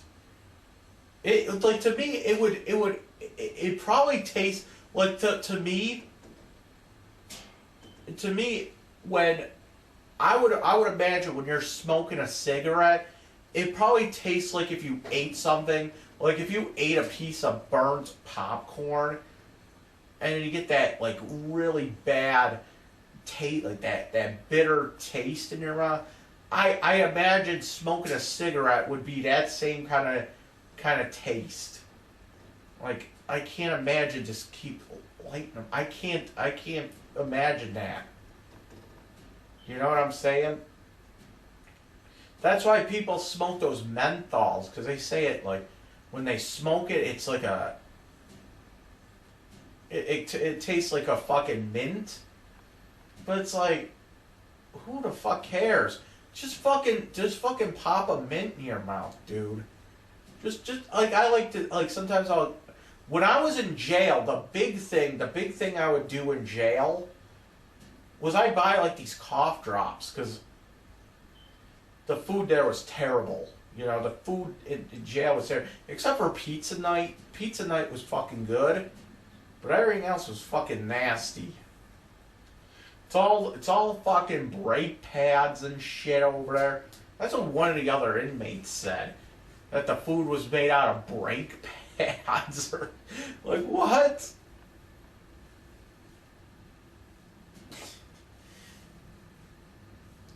Okay, like the brake pad meat. What the fuck are you talking about, dude? Brake pads. Brake pads. Oh, man. But I bought these cough drops off the jail commissary the one time, just because I needed something to fucking pop in my mouth every 2 seconds, you know? Because that jail food is nasty. You know, I needed some kind of like flavor in my mouth. And I bought like these sugar-free candies. The sugar-free candy just fucking made me shit. Which is ironic, since the metformin makes me shit. And oh my god, don't even get me started on the metformin. Not only does it make me shit a lot, but I'm convinced that this metformin not only makes me shit a lot, but it also makes my shit smell completely offensive. Like, you could, like, it's the worst smell ever. And I don't know why it smells like that. It just smells, I can't even describe what it smells like. Okay? It smells like a combination between shit, which is redundant because it's shit, but it smells like a combo between a skunk, a shit, and maybe like a sewer gas. I don't fucking know. And before you say something stupid like, are you sure it's not your cat? Are you sure it's not something like you're smelling it when you're taking a dump because there's gas coming up through the toilet or something? No. This happens anywhere I go. Okay, I could go to a restaurant. I could go to like a public restroom and take a shit, and it'll smell just like that. So it's coming from me. It's not coming from the cat. It's not coming from my pipe. But it's coming from me. And it just smells really fucking bad. I don't know if that's a side effect of the metformin. I know that diarrhea and everything else is a side effect.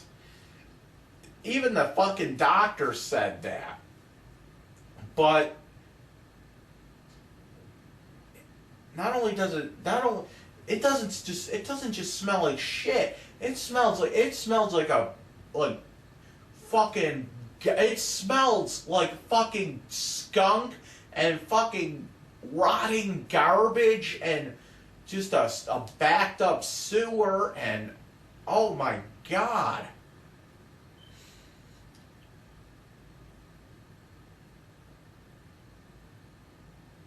Like, it will make you gag. And oh my god. So I got these new glasses, right? And whenever I get new glasses, I like to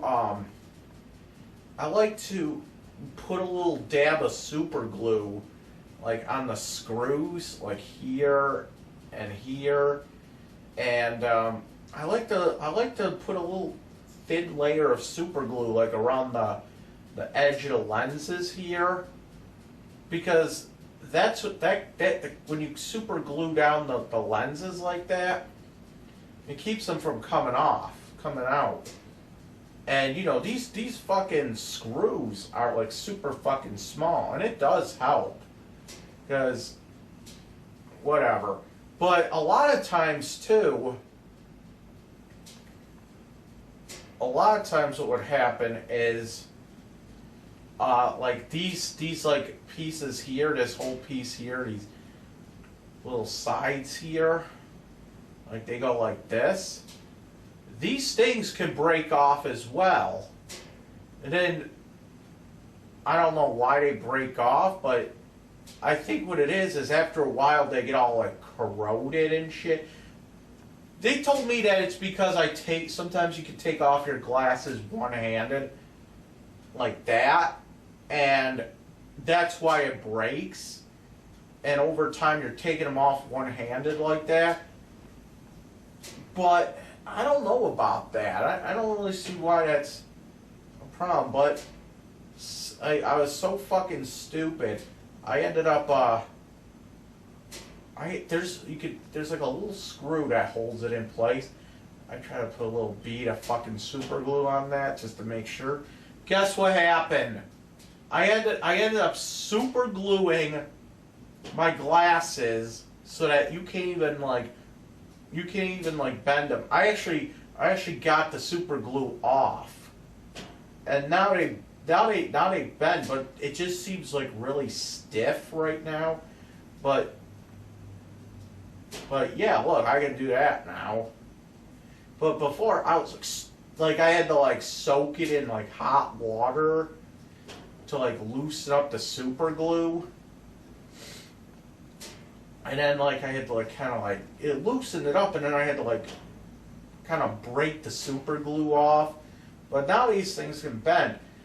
The other thing I did, I don't know if this has anything to do with the super glue or not, but these little things right here, these little things here, my last pair of glasses, these fell off. Okay, these things fell off here. But I don't know. These things fell off, so I ended up putting a little thing of super glue on the screws that hold these little nose pad things in place. Now, these things are so uncomfortable. They're just like, and they're like making my fucking nose hurt. I don't know, but it's really bad. It's like rubbing it the wrong way. Now, I think what's going on is, like, if you don't have the super glue on it, these things can move a little bit. These things can move slightly, but see, now that they're super glued, they can't move. So they're just because they move with your nose, I guess. So I can't even like put these on, and it like hurts after a couple minutes. Oh man. But yeah, I mean, Okay, so I ate a fucking sub and 10 at sub and 10. So I ate a sub and 10 at Carbone's. Okay, today, and I believe that's why my blood sugar's so high. But my blood sugar was pretty good yesterday. It was like in the 100s, like all fucking day. I was like really impressed. And I really do think that the green tea that I drink is helping somewhat.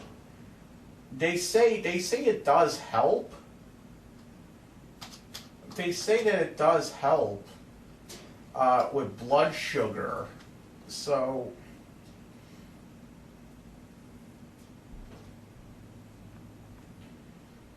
they say it does help with blood sugar.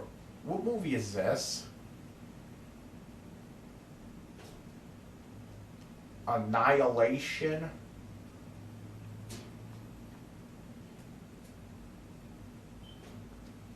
This actually looks like a good movie. It looks weird. Is that the chick from Star Wars? I think that's a chick from that. Let's see.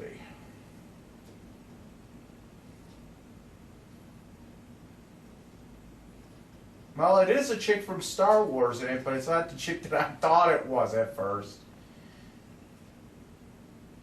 It's Natalie Portman, who was in one of the. She was in the prequels. I thought it was actually Rey. That's in the movie. It looks like the girl that plays Rey in the movie, but it's actually Natalie Portman, who was actually in the prequels.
But I don't know, I gotta turn this off.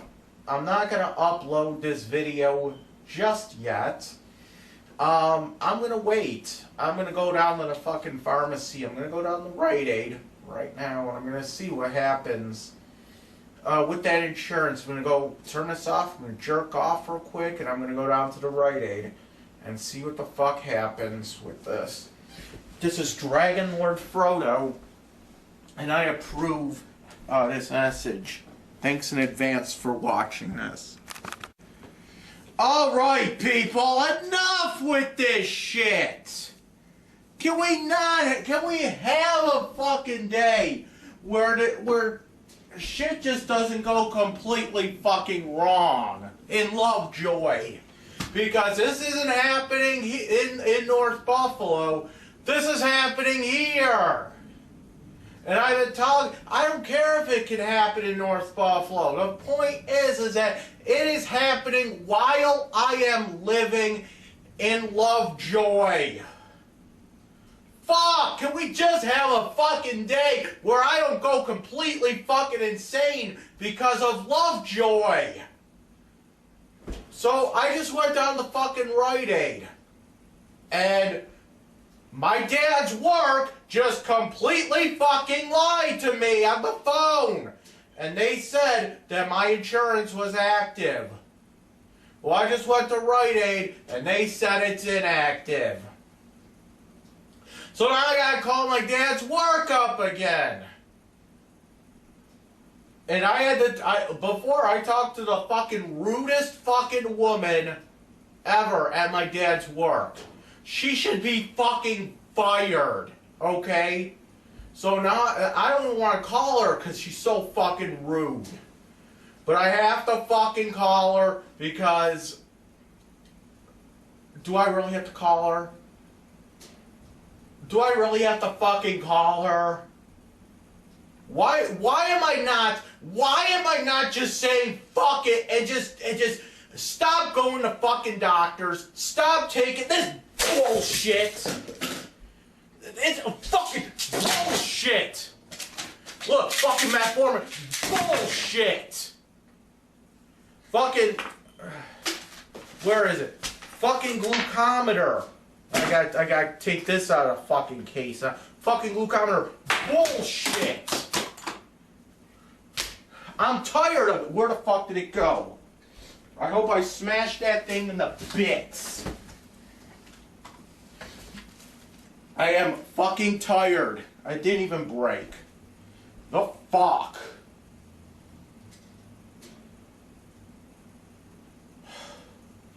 I'm so fucking pissed off this thing didn't break on me. I am my fucking wit's end over here. Over this shit.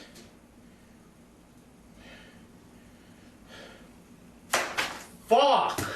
What the fuck just... Are you fucking kidding me? I am fucking tired of Lovejoy!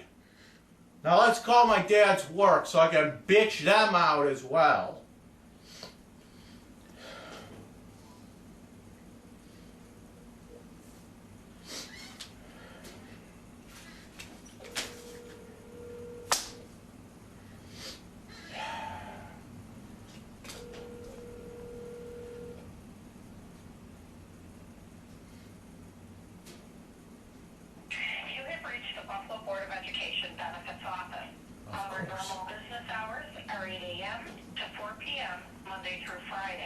Are you fucking... Available to answer your call. If you leave your name, number, and a brief message, your call will be returned. Thank you. Hello, my name is Michael Constantino, and I am under my father's insurance plan, Blue Cross Blue Shield, and I went to the pharmacy today to get medication. They said my card is inactive. My account is inactive or whatever. So they told me to call the insurance company. The insurance company says it's inactive as well. They gave me your number. My subscriber number is YJS 990111895. I need my insurance turned on. I need it activated. My phone number is 716-994-4067. My father is Ralph Constantino, and my name is Michael Constantino. Please give me a call back, because this is urgent. All right? Thanks. Bye.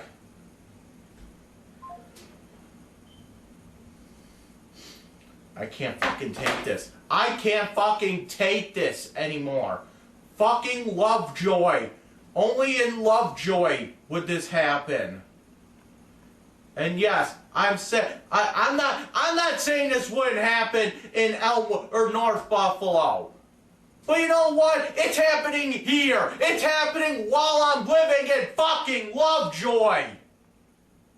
I am fucking tired of this. I don't have a favorable opinion about Lovejoy. But this shit just makes me want to fucking vomit. Lovejoy. This is why people go on shooting sprees.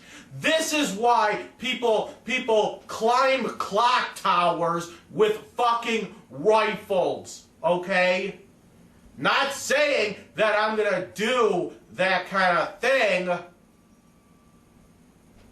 but I kind of understand why they do it. It's because of shit like this. It's because people fuck with them over and over and over again. And they get fed up. And then they fuck everybody up tenfold. That's why people do this. Believe me, this is not a threat. And if my parents want to call the fucking crisis services, oh, he's threatening to fucking shoot up. No. Because if you call crisis services, that is considered harassment. Because it was harassment to call CPS on somebody else. It was considered harassment to call CPS on somebody else that I don't like. And it was harassment to tell CPS all the fucking juicy secrets that go on over there.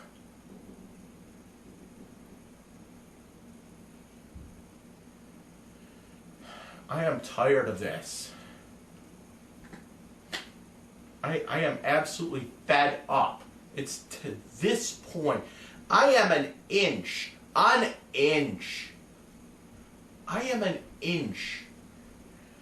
away from just saying,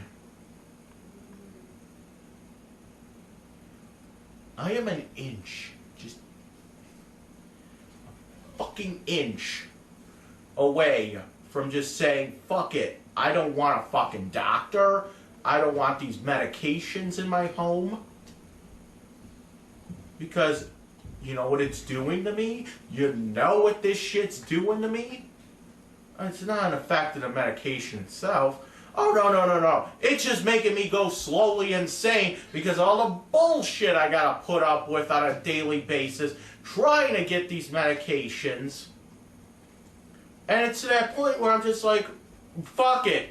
No fucking I'll let my fucking blood sugar go to fucking 500 every single day. I do not give a shit. Okay? And when I have to get a fucking leg cut off, oh fucking well, I have ways to kill myself. Go on, call crisis services, I fucking dare you. Call crisis services on me. Go on, I dare you. You'll be charged with harassment because if it's harassment to call CPS on somebody that's potentially abusing children,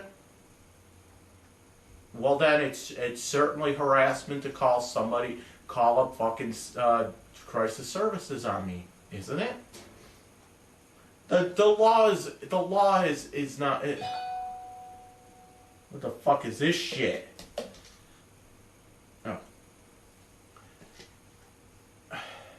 The law is blind.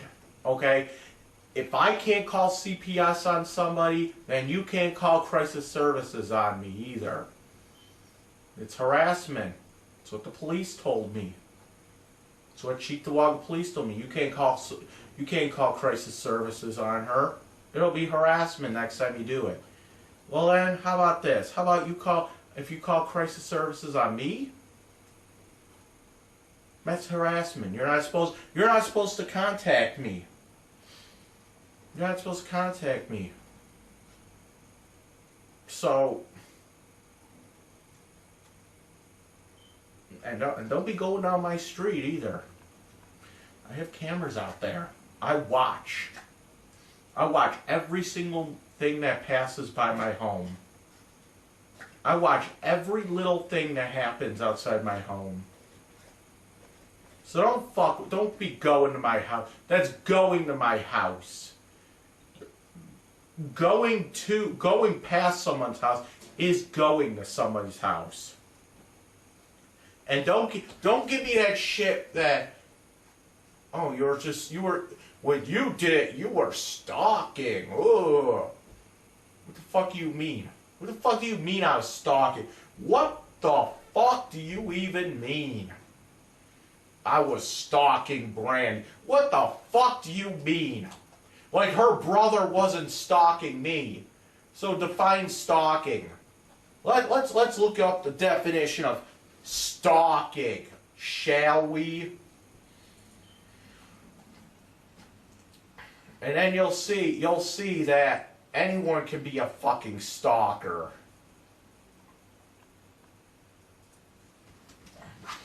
So right now, hold on. Stalking! Here we go.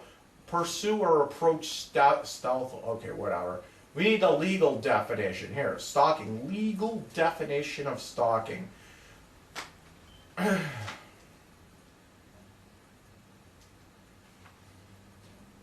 Here we go. Come on.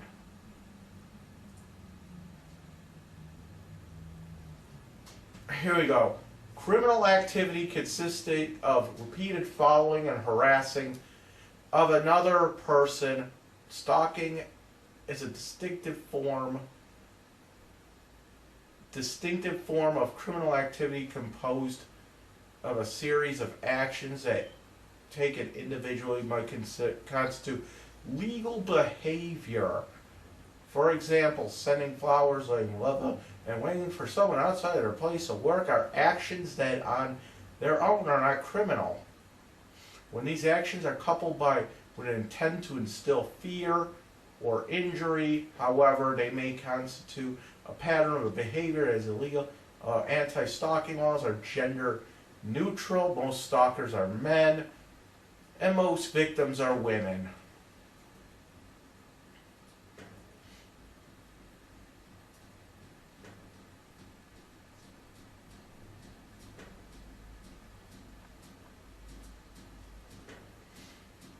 Let me see.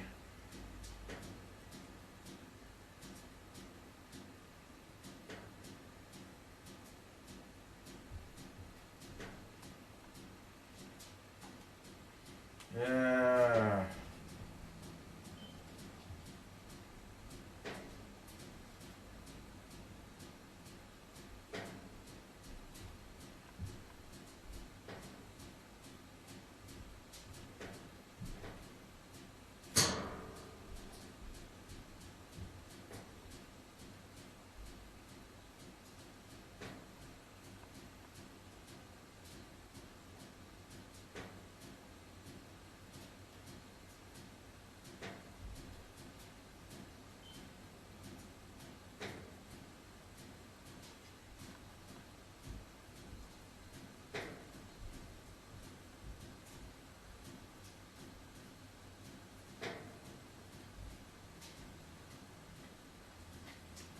I'm just looking for.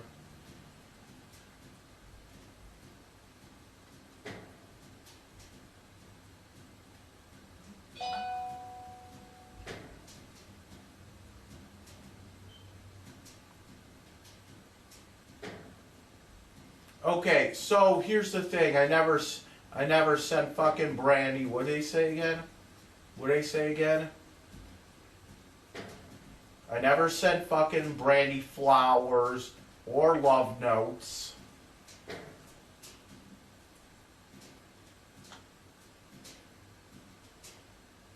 So I don't see what the fuck is the problem here. I simply walked past a public. I went down a public street. This is not this. She does not live in like a what do you call it? One of those communities, those apartment communities. She doesn't live in one of those. So if she did, there would be no reason for me to go in there. Let me see.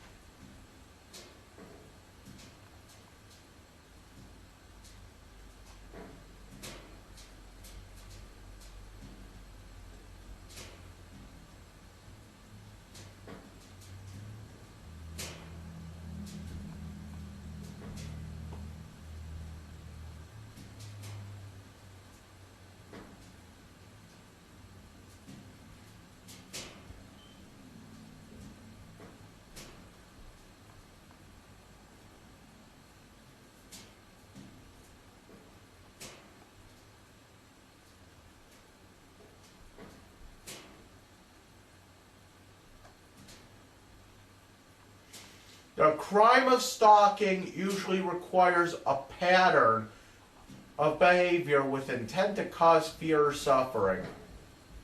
So pretty much what Brandy's saying is, me walking down a fucking street causes her fear and suffering. Just the fact that I'm walking down a public fucking street is causing her fear and suffering.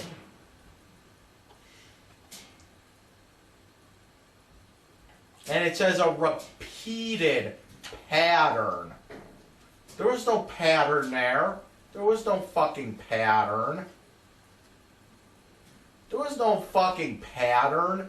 I went down her street once because I wanted to get back to the fucking bus stop. I wanted to get back to the fucking bus stop. Okay, I wanted to go back to the fucking bus stop.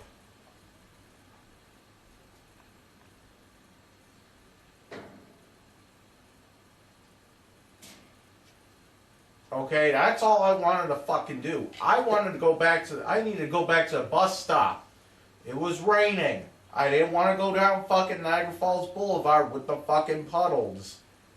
Okay, with the puddles and people just whipping through the fucking, down the fucking street, whipping down the street, splashing my ass with water and shit, and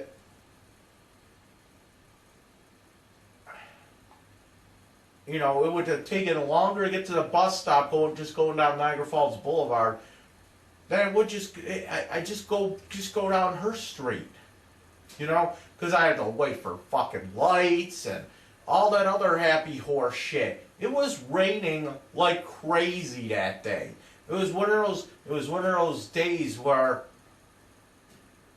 it was one of those days where it was pouring rain. Okay, and you know, it was easier for me just to walk down her fucking street, and quicker too, because you didn't have to worry about, you know, stopping for each fucking light. You know, all you had to do was just worry about a fucking stop sign every so often, and you know, it takes you to the same fucking place anyway. So why the fuck not? But obviously, she felt threatened.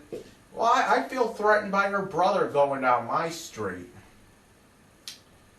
walking past my house. Well, you lived in South Buffalo, you should have been at that Target. Well, she lives in Tonawanda. Should she have been at my fucking casino? Especially when the one downtown is still closer to her than the one in Niagara Falls. You could do a Google, you could do a map search. Distance between her address to the casino in Niagara Falls and distance to her house to the fucking one in downtown Buffalo. See how far that is? Actually, you know what? I think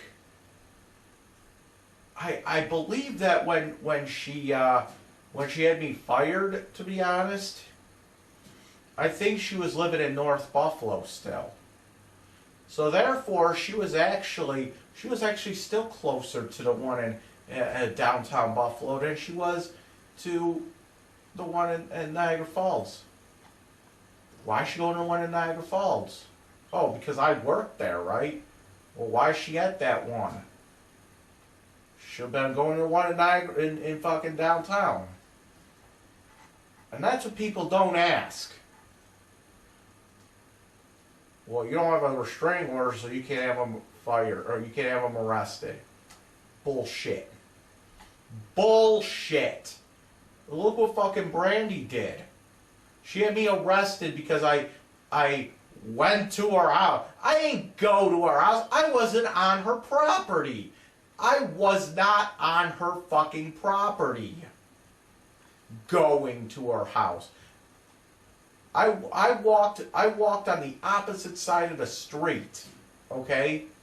I walked on the opposite side of the street. Okay? There was no, I did not step foot on her property. Therefore, I didn't go to her house. I hardly even walked past her house. Now, fucking her brother, yeah, he went to my house.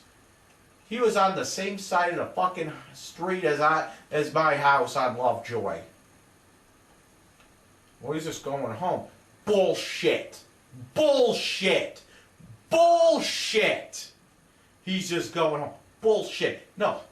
Fuck, her brother lives on fucking Gold. Okay? Her fucking brother lives on fucking Gold Street. Okay? I do not go down Gold Street. I absolutely do not go down Gold Street because I know that if I walk down Gold Street, I run the risk of getting arrested. I don't know what house he lives at, but I know he lives on Gold. He lives like more toward William than you know, the other way. Like if he's on fucking Lovejoy, he walks down toward William.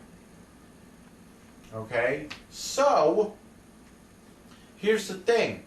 He gets off the bus at fucking Lovejoy and Bailey.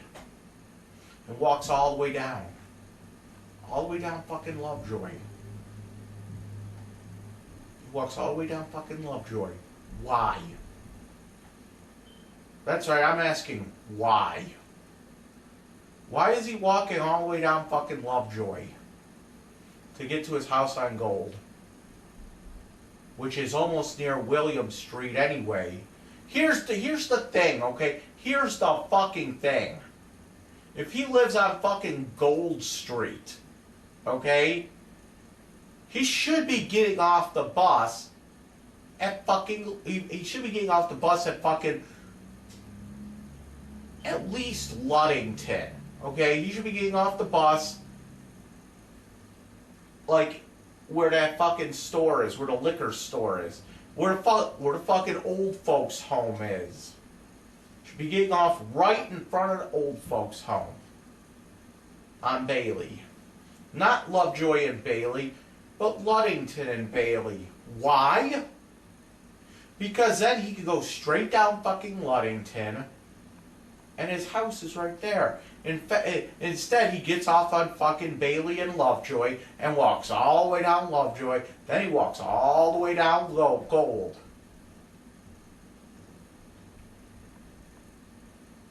Okay? Or he could get off at fucking William. Get off at William and Bailey and walk all the way down William to Gold. What's wrong with that? What he's doing, what Brandy's brother is doing is he's essentially taking the long way home. He's taking the long way back home. He's getting off at Lovejoy and walking all the way down Lovejoy and then all the way down Gold. But instead what he could just do is just get off. Like at the street that's closest to where his house is. Because here's the thing, it goes from Lovejoy, it goes Lovejoy and then Ludington and then William.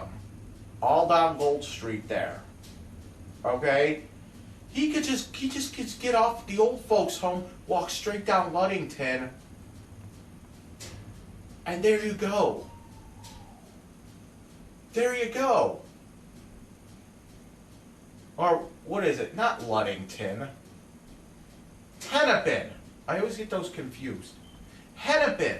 That's what I'm talking about. Hennepin. But still, you could still go down Hennepin Hennepin Street.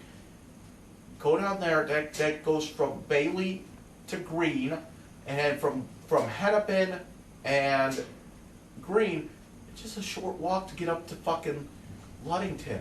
It's pretty much right in front of you. It's pretty much right the fuck in front of you. And it's still a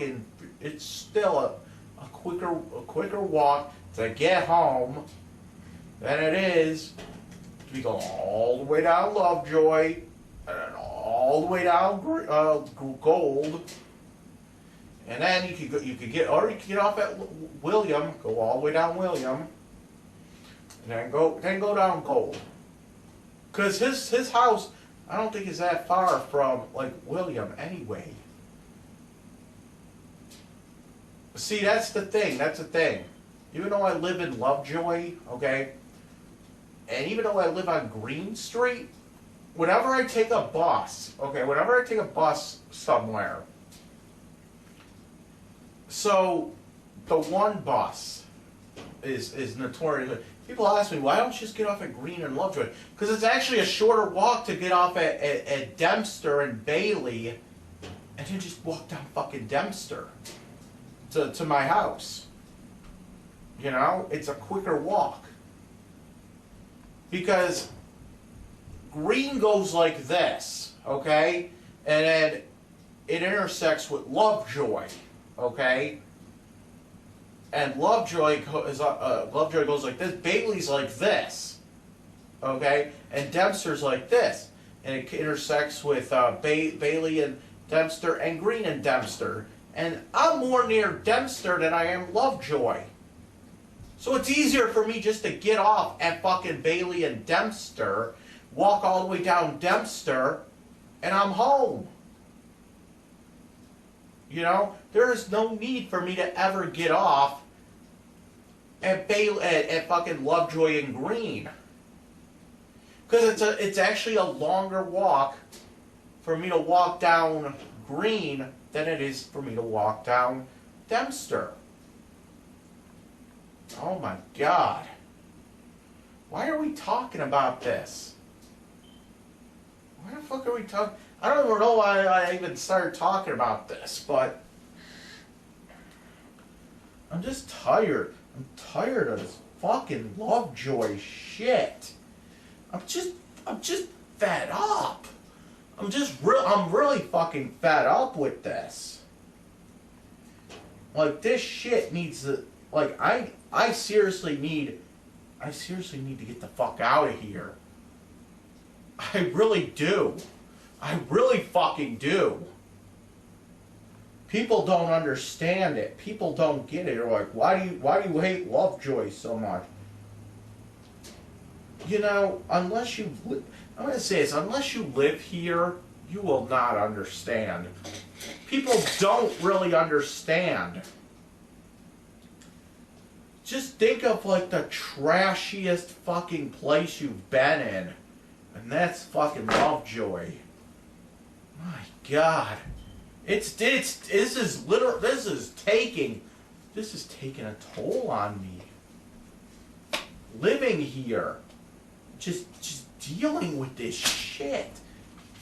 I got people fucking calling me up the ass, bitching me out, because I fucking made,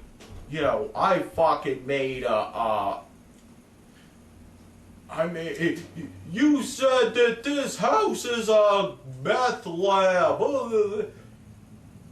Does it matter? Does it matter if it's a meth lab or not? Not when the truth is fucking stranger than fiction. You might as well go around saying it was a meth lab. You might as well. Like, come on. You might as well say it's a meth lab. Come on now. Fucking ridiculous. I'm serious though. You might as well just say it's a fucking meth lab. Because it's fucking, what happened, the real story is that He was lighting a fucking cigarette with a blowtorch. Who the fuck? I gotta get out my prop again. Let's light a cigarette like that. Let's lighting a cigarette with a blowtorch.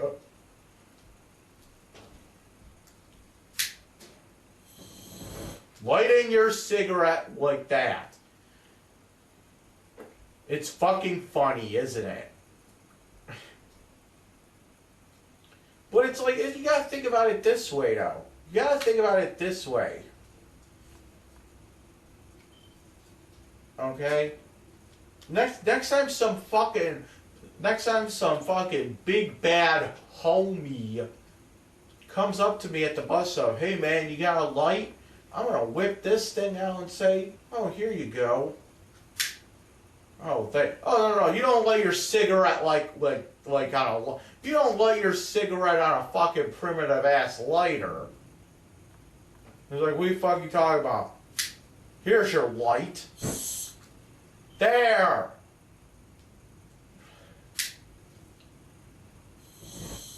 There you go. Now your face went up. You don't light your cigarette with a commoner's lighter. You light your cigarette with a blowtorch. That's what the cool people do. I wonder how the conversation went when that guy lit his cigarette with a blowtorch.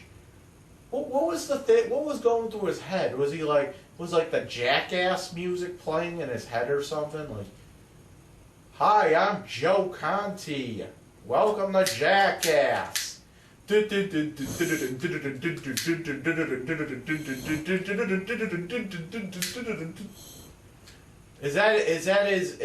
that what was going through his head? Hi, I'm Joe Conti. Welcome to Jackass. Is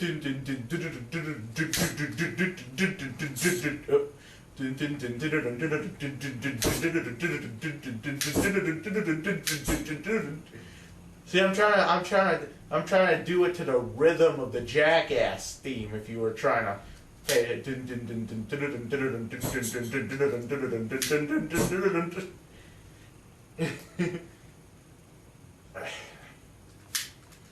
That is so much fun, though. If I was a smoker, I would light my cigarettes all the time with a blowtorch like that. Actually, this isn't even a blowtorch. This is just the torch. Ooh. That's hot.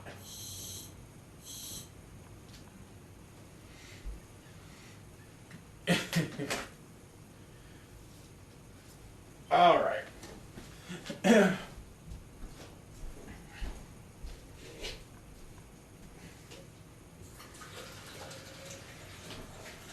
I actually wonder what the what was actually going through his, like, was he just trying to like be a big shot?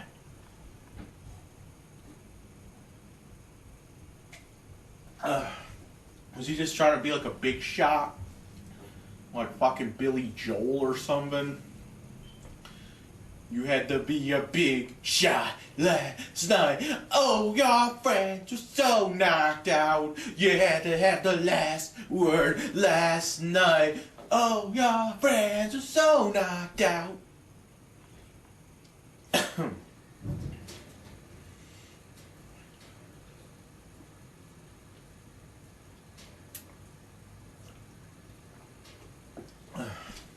I know.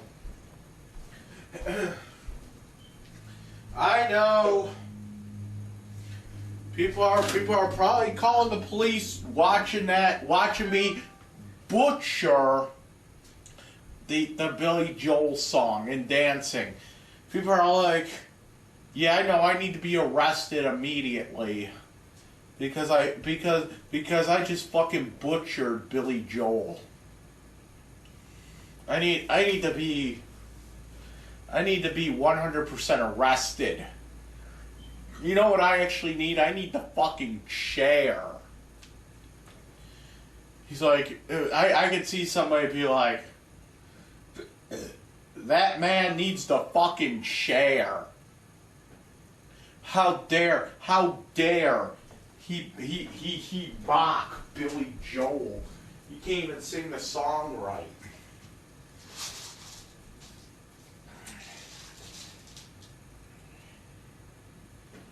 Alright. How the hell do I... You know what? You know what's funny? Like, my fucking cousin Angelo. Hold on. I guess he saw everything I was writing. On, about the meth lab thing. He's like, I don't know what this is about, but Mike, you need to stop.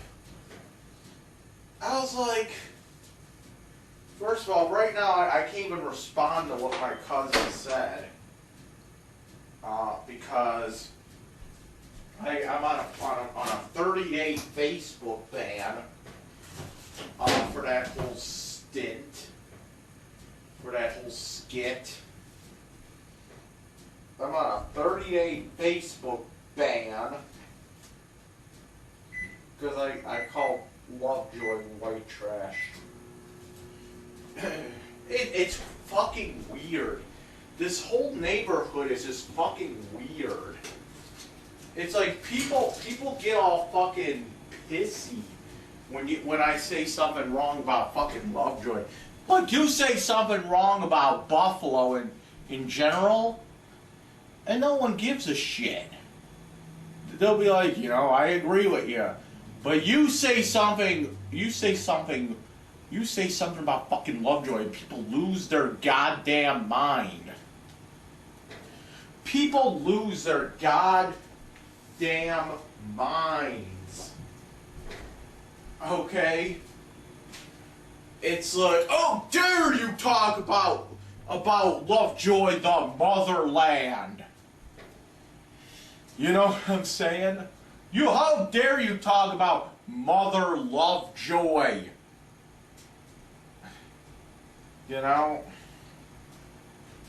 It's a weird fucking situation. People get all fucking... But it's weird because you're pretty much just talking about Buffalo itself. You're talking about a little fucking neighborhood, but still, you're talking about a place in Buffalo. People... You know what? I've never heard anybody get all pissed off saying, North Buffalo is shit. Actually, you know what? I've never actually heard anybody say that North Buffalo is shit. I've never heard it.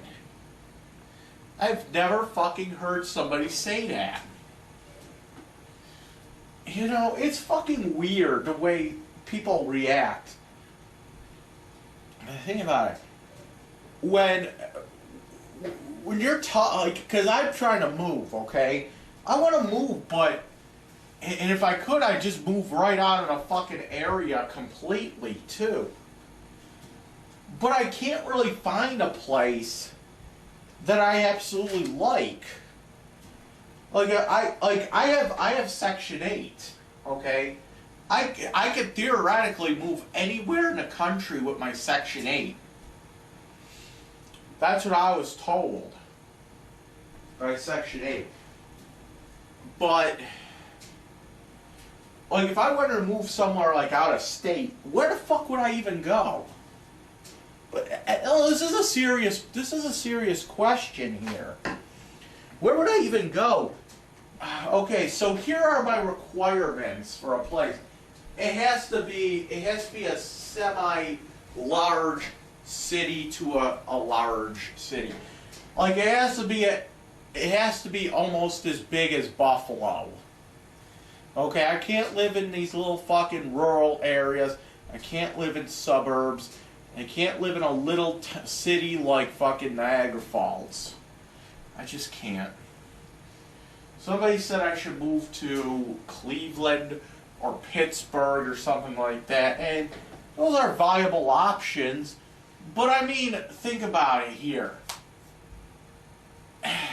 And how the fuck do I even word this? where is a place in the United States where people love to live in? You know, everybody.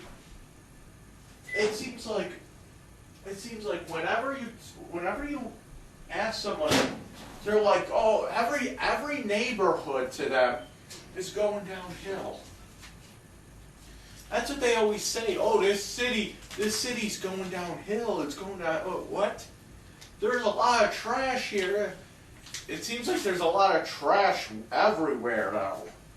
When you ask somebody that, like, when you say something like, when people talk about like a place like Cleveland or Pittsburgh or something like that, people always say shit like, you know, Cleveland's bad.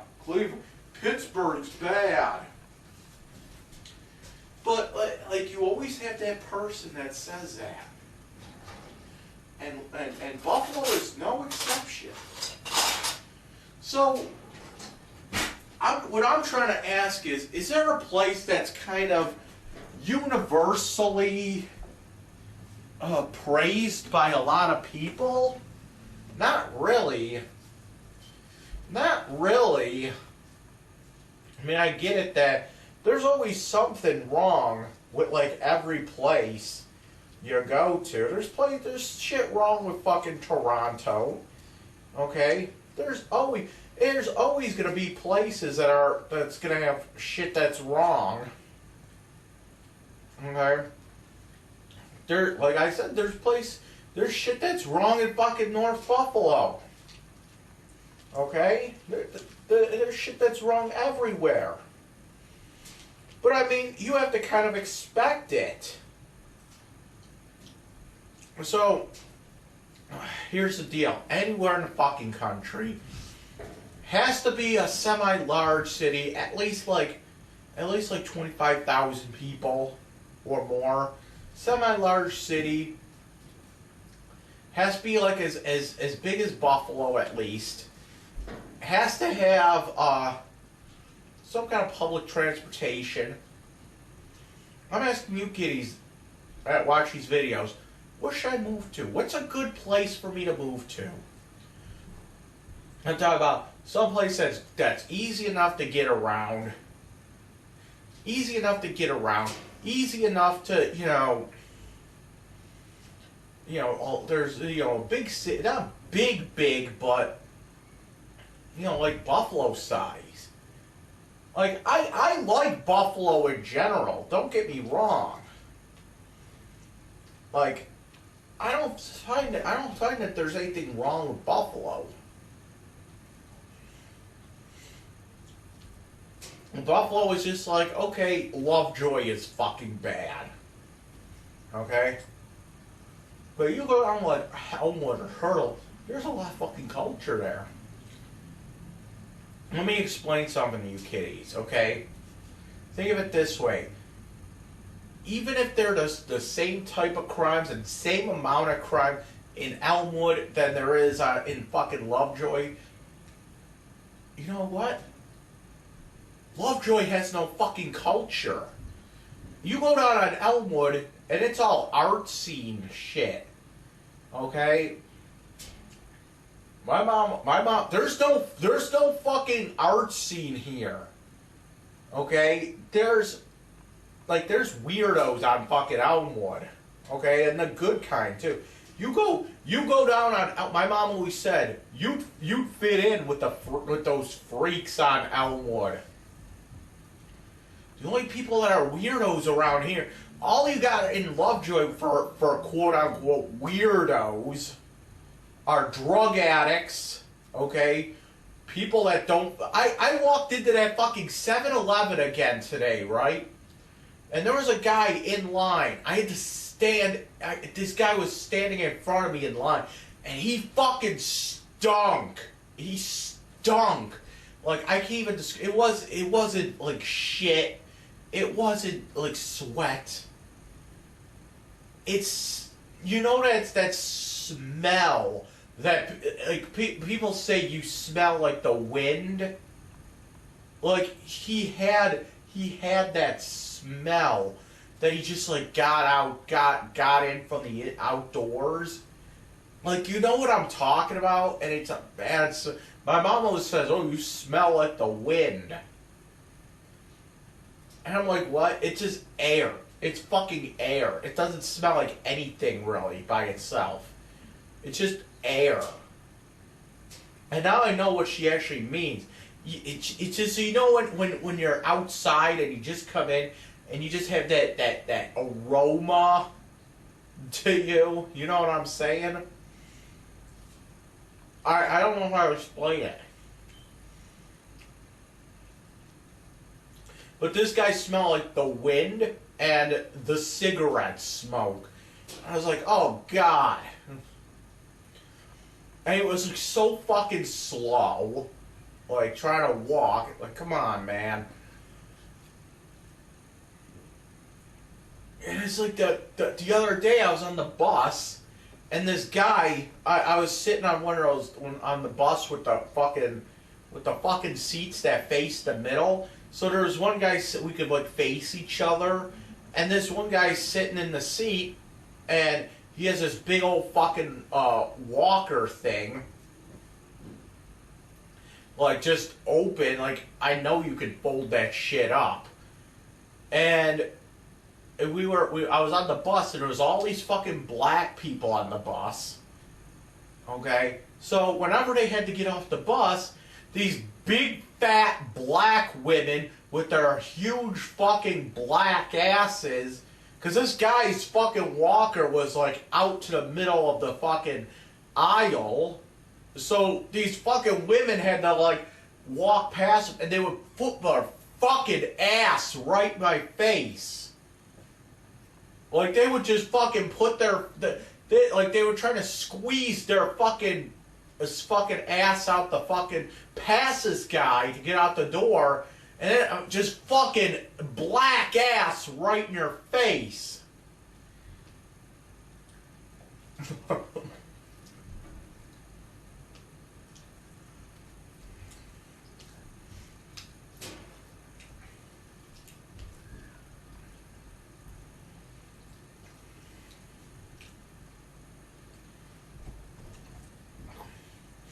Just fucking black ass right in your face. And yeah, if it was a white person doing it, I'd still think it's a fucking white ass right in my face. But because it was a black person, I could say it was black ass right in my face.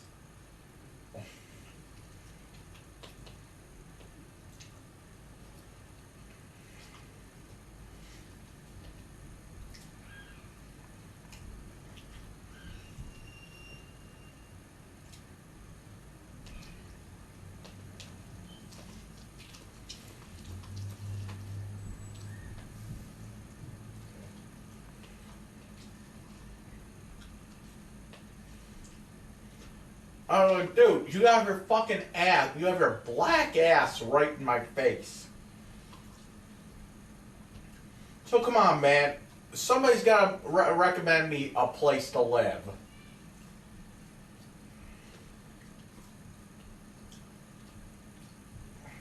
Like I said, it has to be kind of a semi-large city. It has to be kind of like Buffalo. Buffalo or bigger. You know?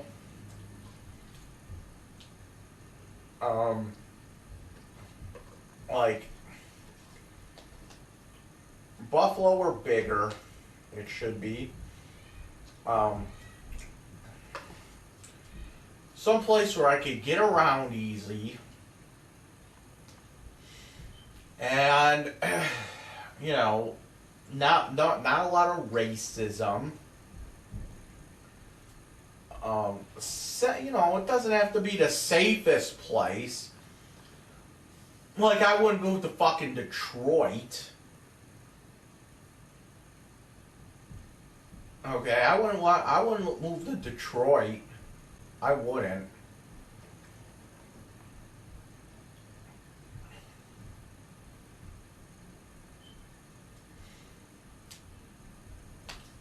I wouldn't move over there. like, I don't know. And nothing like that's too hot, nothing that's too cold either. Like I said, I'm thinking about moving to like Pittsburgh or something.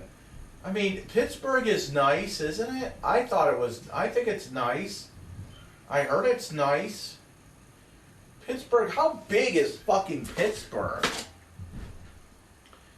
I don't even know. How many people are in fucking Pittsburgh?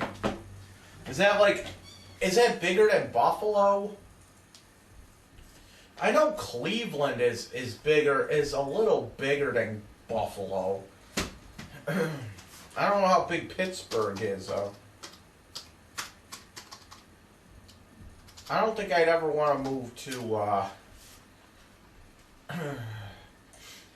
I don't think I'd ever want to move to, let me see. See, it's a little, Pittsburgh looks like it's a, how many people are in fucking, hold on. It's like 303,000 people, and area is 58.35 square miles. How many people are in Buffalo? Let me see, Buffalo. Let me see, Buffalo.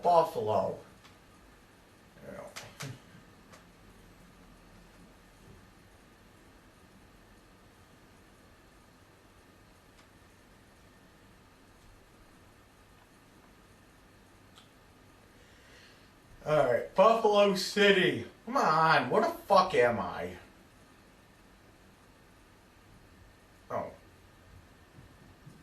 But there's actually a Buffalo in fucking South Africa.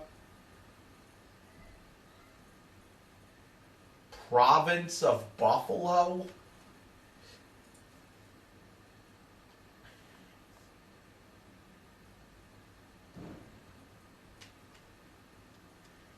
Oh, let's see something here.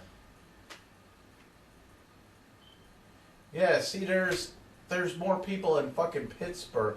And Pittsburgh is a little bigger, too, it seems. And what's Cleveland? I fucking spelled Cleveland wrong because I'm stupid.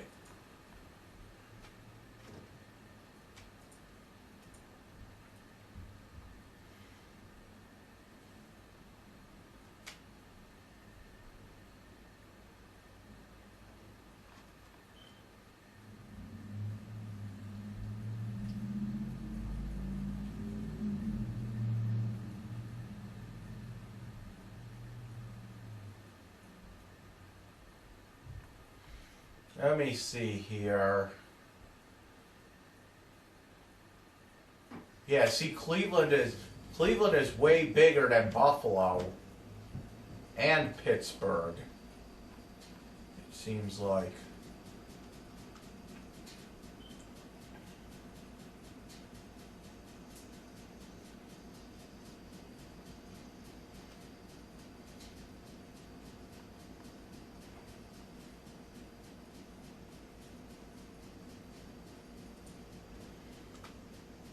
Let me see.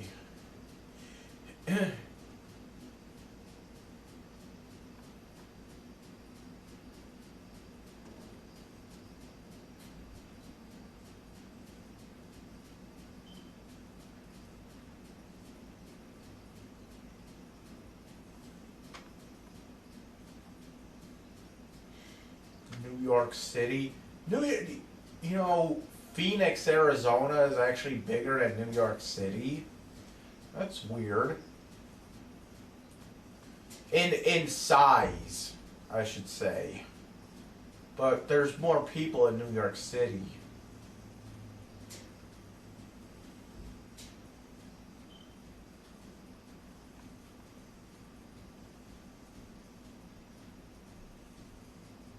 Let's see here. And Jacksonville, Florida is bigger than fucking Phoenix.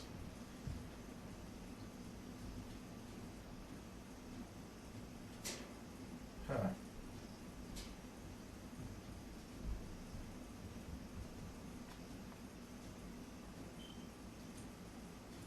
Oh.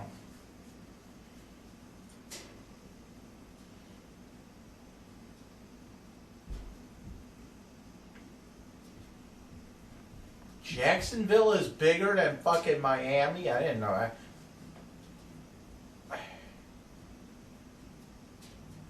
Alright.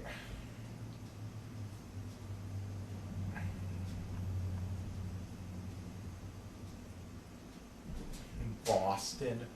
That's a good place to fucking go. Isn't that a good place to fucking move, Boston? It seems like it's a little bigger than Buffalo. Actually, no, Buffalo is smaller than... Actually, Buffalo is bigger than Boston. In terms of land size, Buffalo, it said it was like 50-something square miles. Boston is 48.3. But they have a larger population.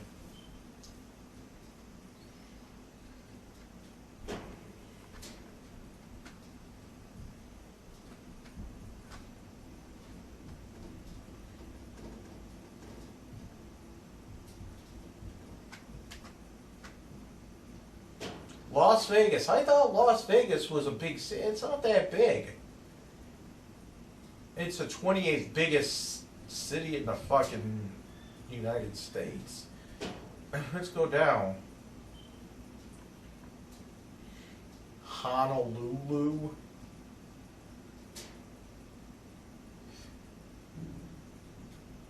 Ow. There's Buffalo.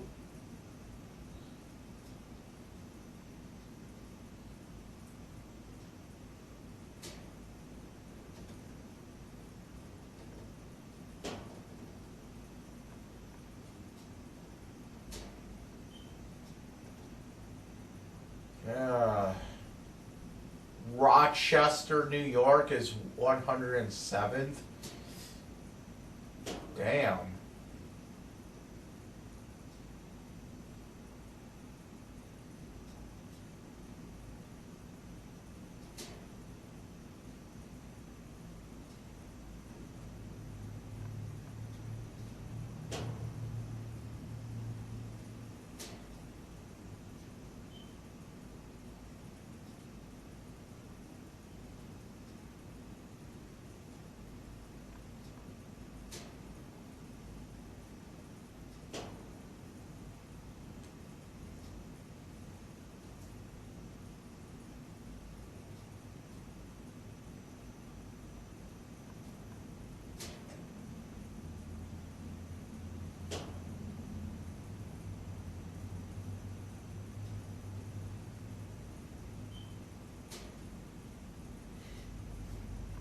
Fargo.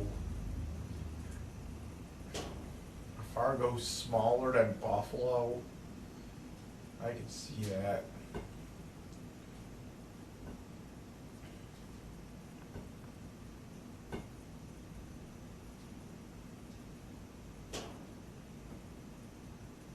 Broken Arrow, Oklahoma. Clinton, Michigan. See, look at this. Fucking Niagara Falls isn't even on here.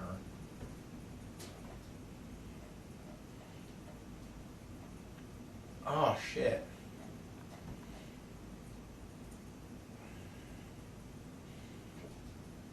Should I move to fucking Fargo?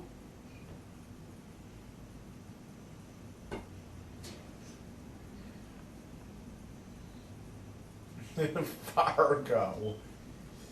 Isn't that where fucking... Isn't that where fucking what's-his-face is from? Fucking Grandmaster Titty.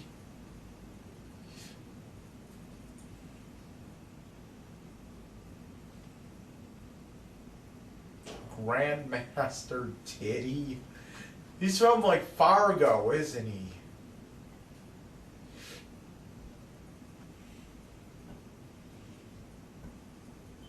I know he's like North Dakota. I don't know if it's Fargo, though.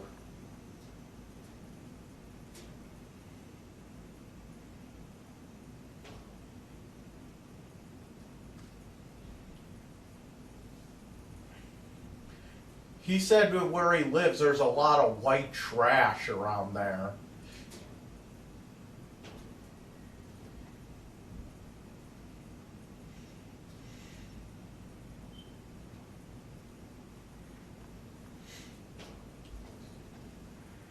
Oh, God. I'm gonna go move to fucking Fargo. But it's fucking cold there. Yeah, it's fucking cold. It's fucking cold in fucking Buffalo, too.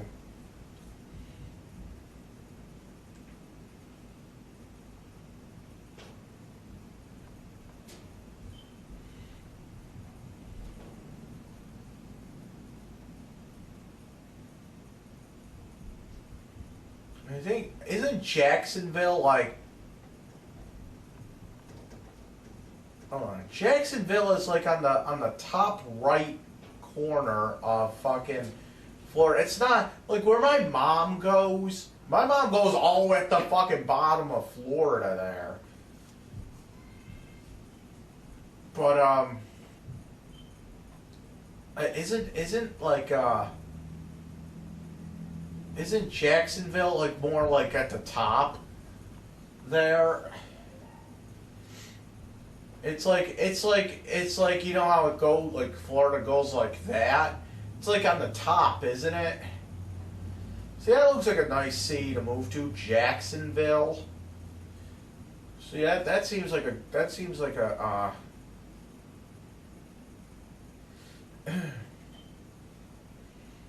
a nice place, I guess. But I don't know. Is there anything to do over there? That's the thing. Let's look at the crime rate. Let's look at the crime rate over there.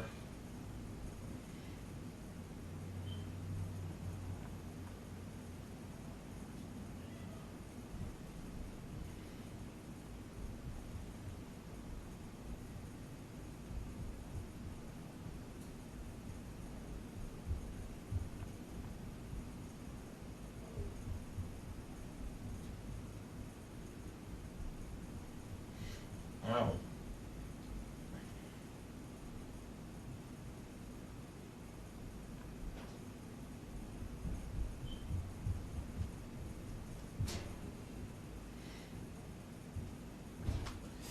Is there a big what about fucking was there a good metal scene in fucking Jacksonville? That seems like an okay place. Atlanta, I wouldn't go to Atlanta. I heard a lot of weird things there. What about Milwaukee? Is that any good? Is that a good area? I don't fucking know. Austin, Texas, I heard was a pretty cool place. San Francisco?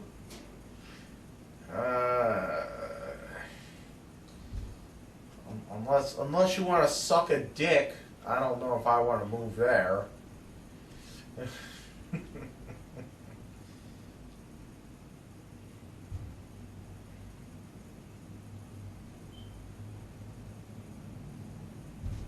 I don't want to move to fucking Chicago either.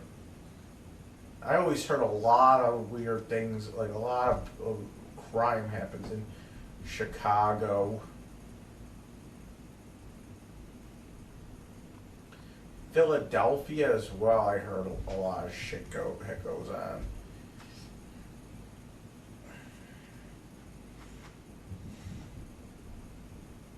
Dallas? I don't know. You know, but I really don't want to live in a place where I have to worry about fucking hurricanes and shit too. That's another thing. So I don't know. Florida's out of the fucking question, I think. Now that I think about it, it's out of the fucking question.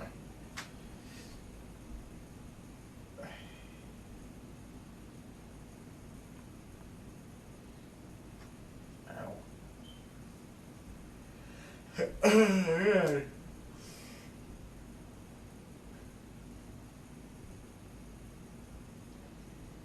Denver.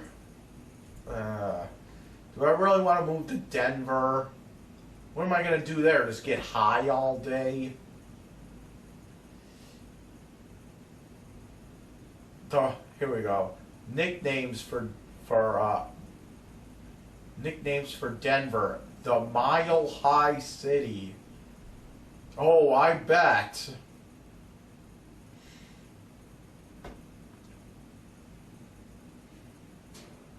No, seriously, people have been to Denver or live in Denver. Is that a nice area? Is that a nice place? Like, forget about the fucking weed, okay? Is it a nice fucking place?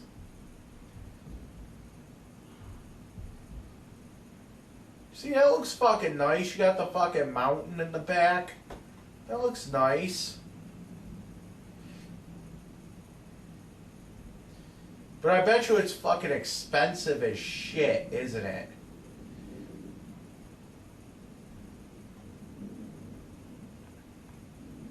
There's a place in Denver called Cheeseman Park. Okay.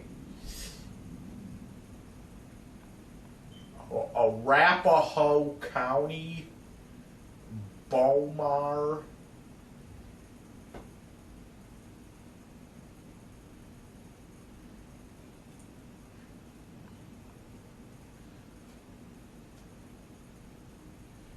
Littleton, Color. Isn't that where the fucking Columbine? Yeah, it is. Columbine.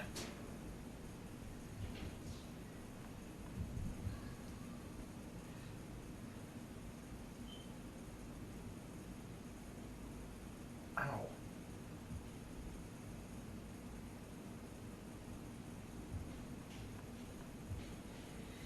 So I'm wondering, is there a way, like, if I lived in fucking Denver, okay, because it says it's in the Denver Aurora Lakewood area. So if I went to Denver, is there a bus that takes you to Littleton? I'm wondering. I'm wondering because wouldn't that be cool if I could do videos and it's like I could. Wouldn't it be cool if I could take videos at fucking Columbine and shit? Ow.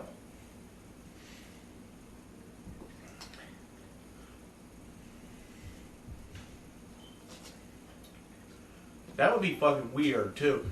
Aurora, that's where that guy shot up the movie theater. I wonder what movie theater it was. And if so, is there any way I could take a tour of it? Because I'm fast. Hey, if I move to Milwaukee, I want to move. I want to move right into I was about to call him David. Jeff Dahmer's place.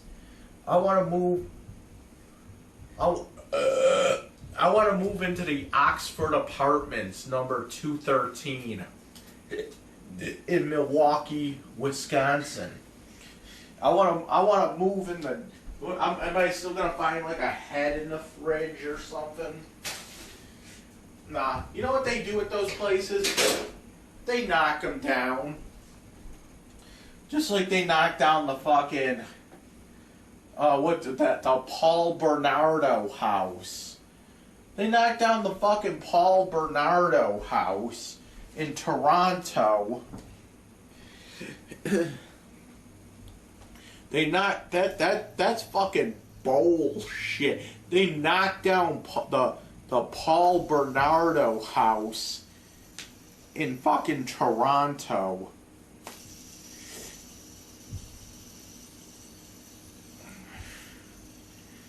That's bullshit. I don't know. Somebody give me a suggestion. And if you're gonna suggest Denver, don't be like, oh, you can get all the fucking weed that you want there. I don't care about weed, to be honest. It wouldn't even make sense for me to even just move there just for fucking weed. I could just stay here and do that if I wanted to. No fucking weed. No, seriously, I'm looking for a place that's cheap, that's livable for me. That, you know, I don't know. This is Dragonlordfrodo, and I approve this message. Thanks in advance for watching this.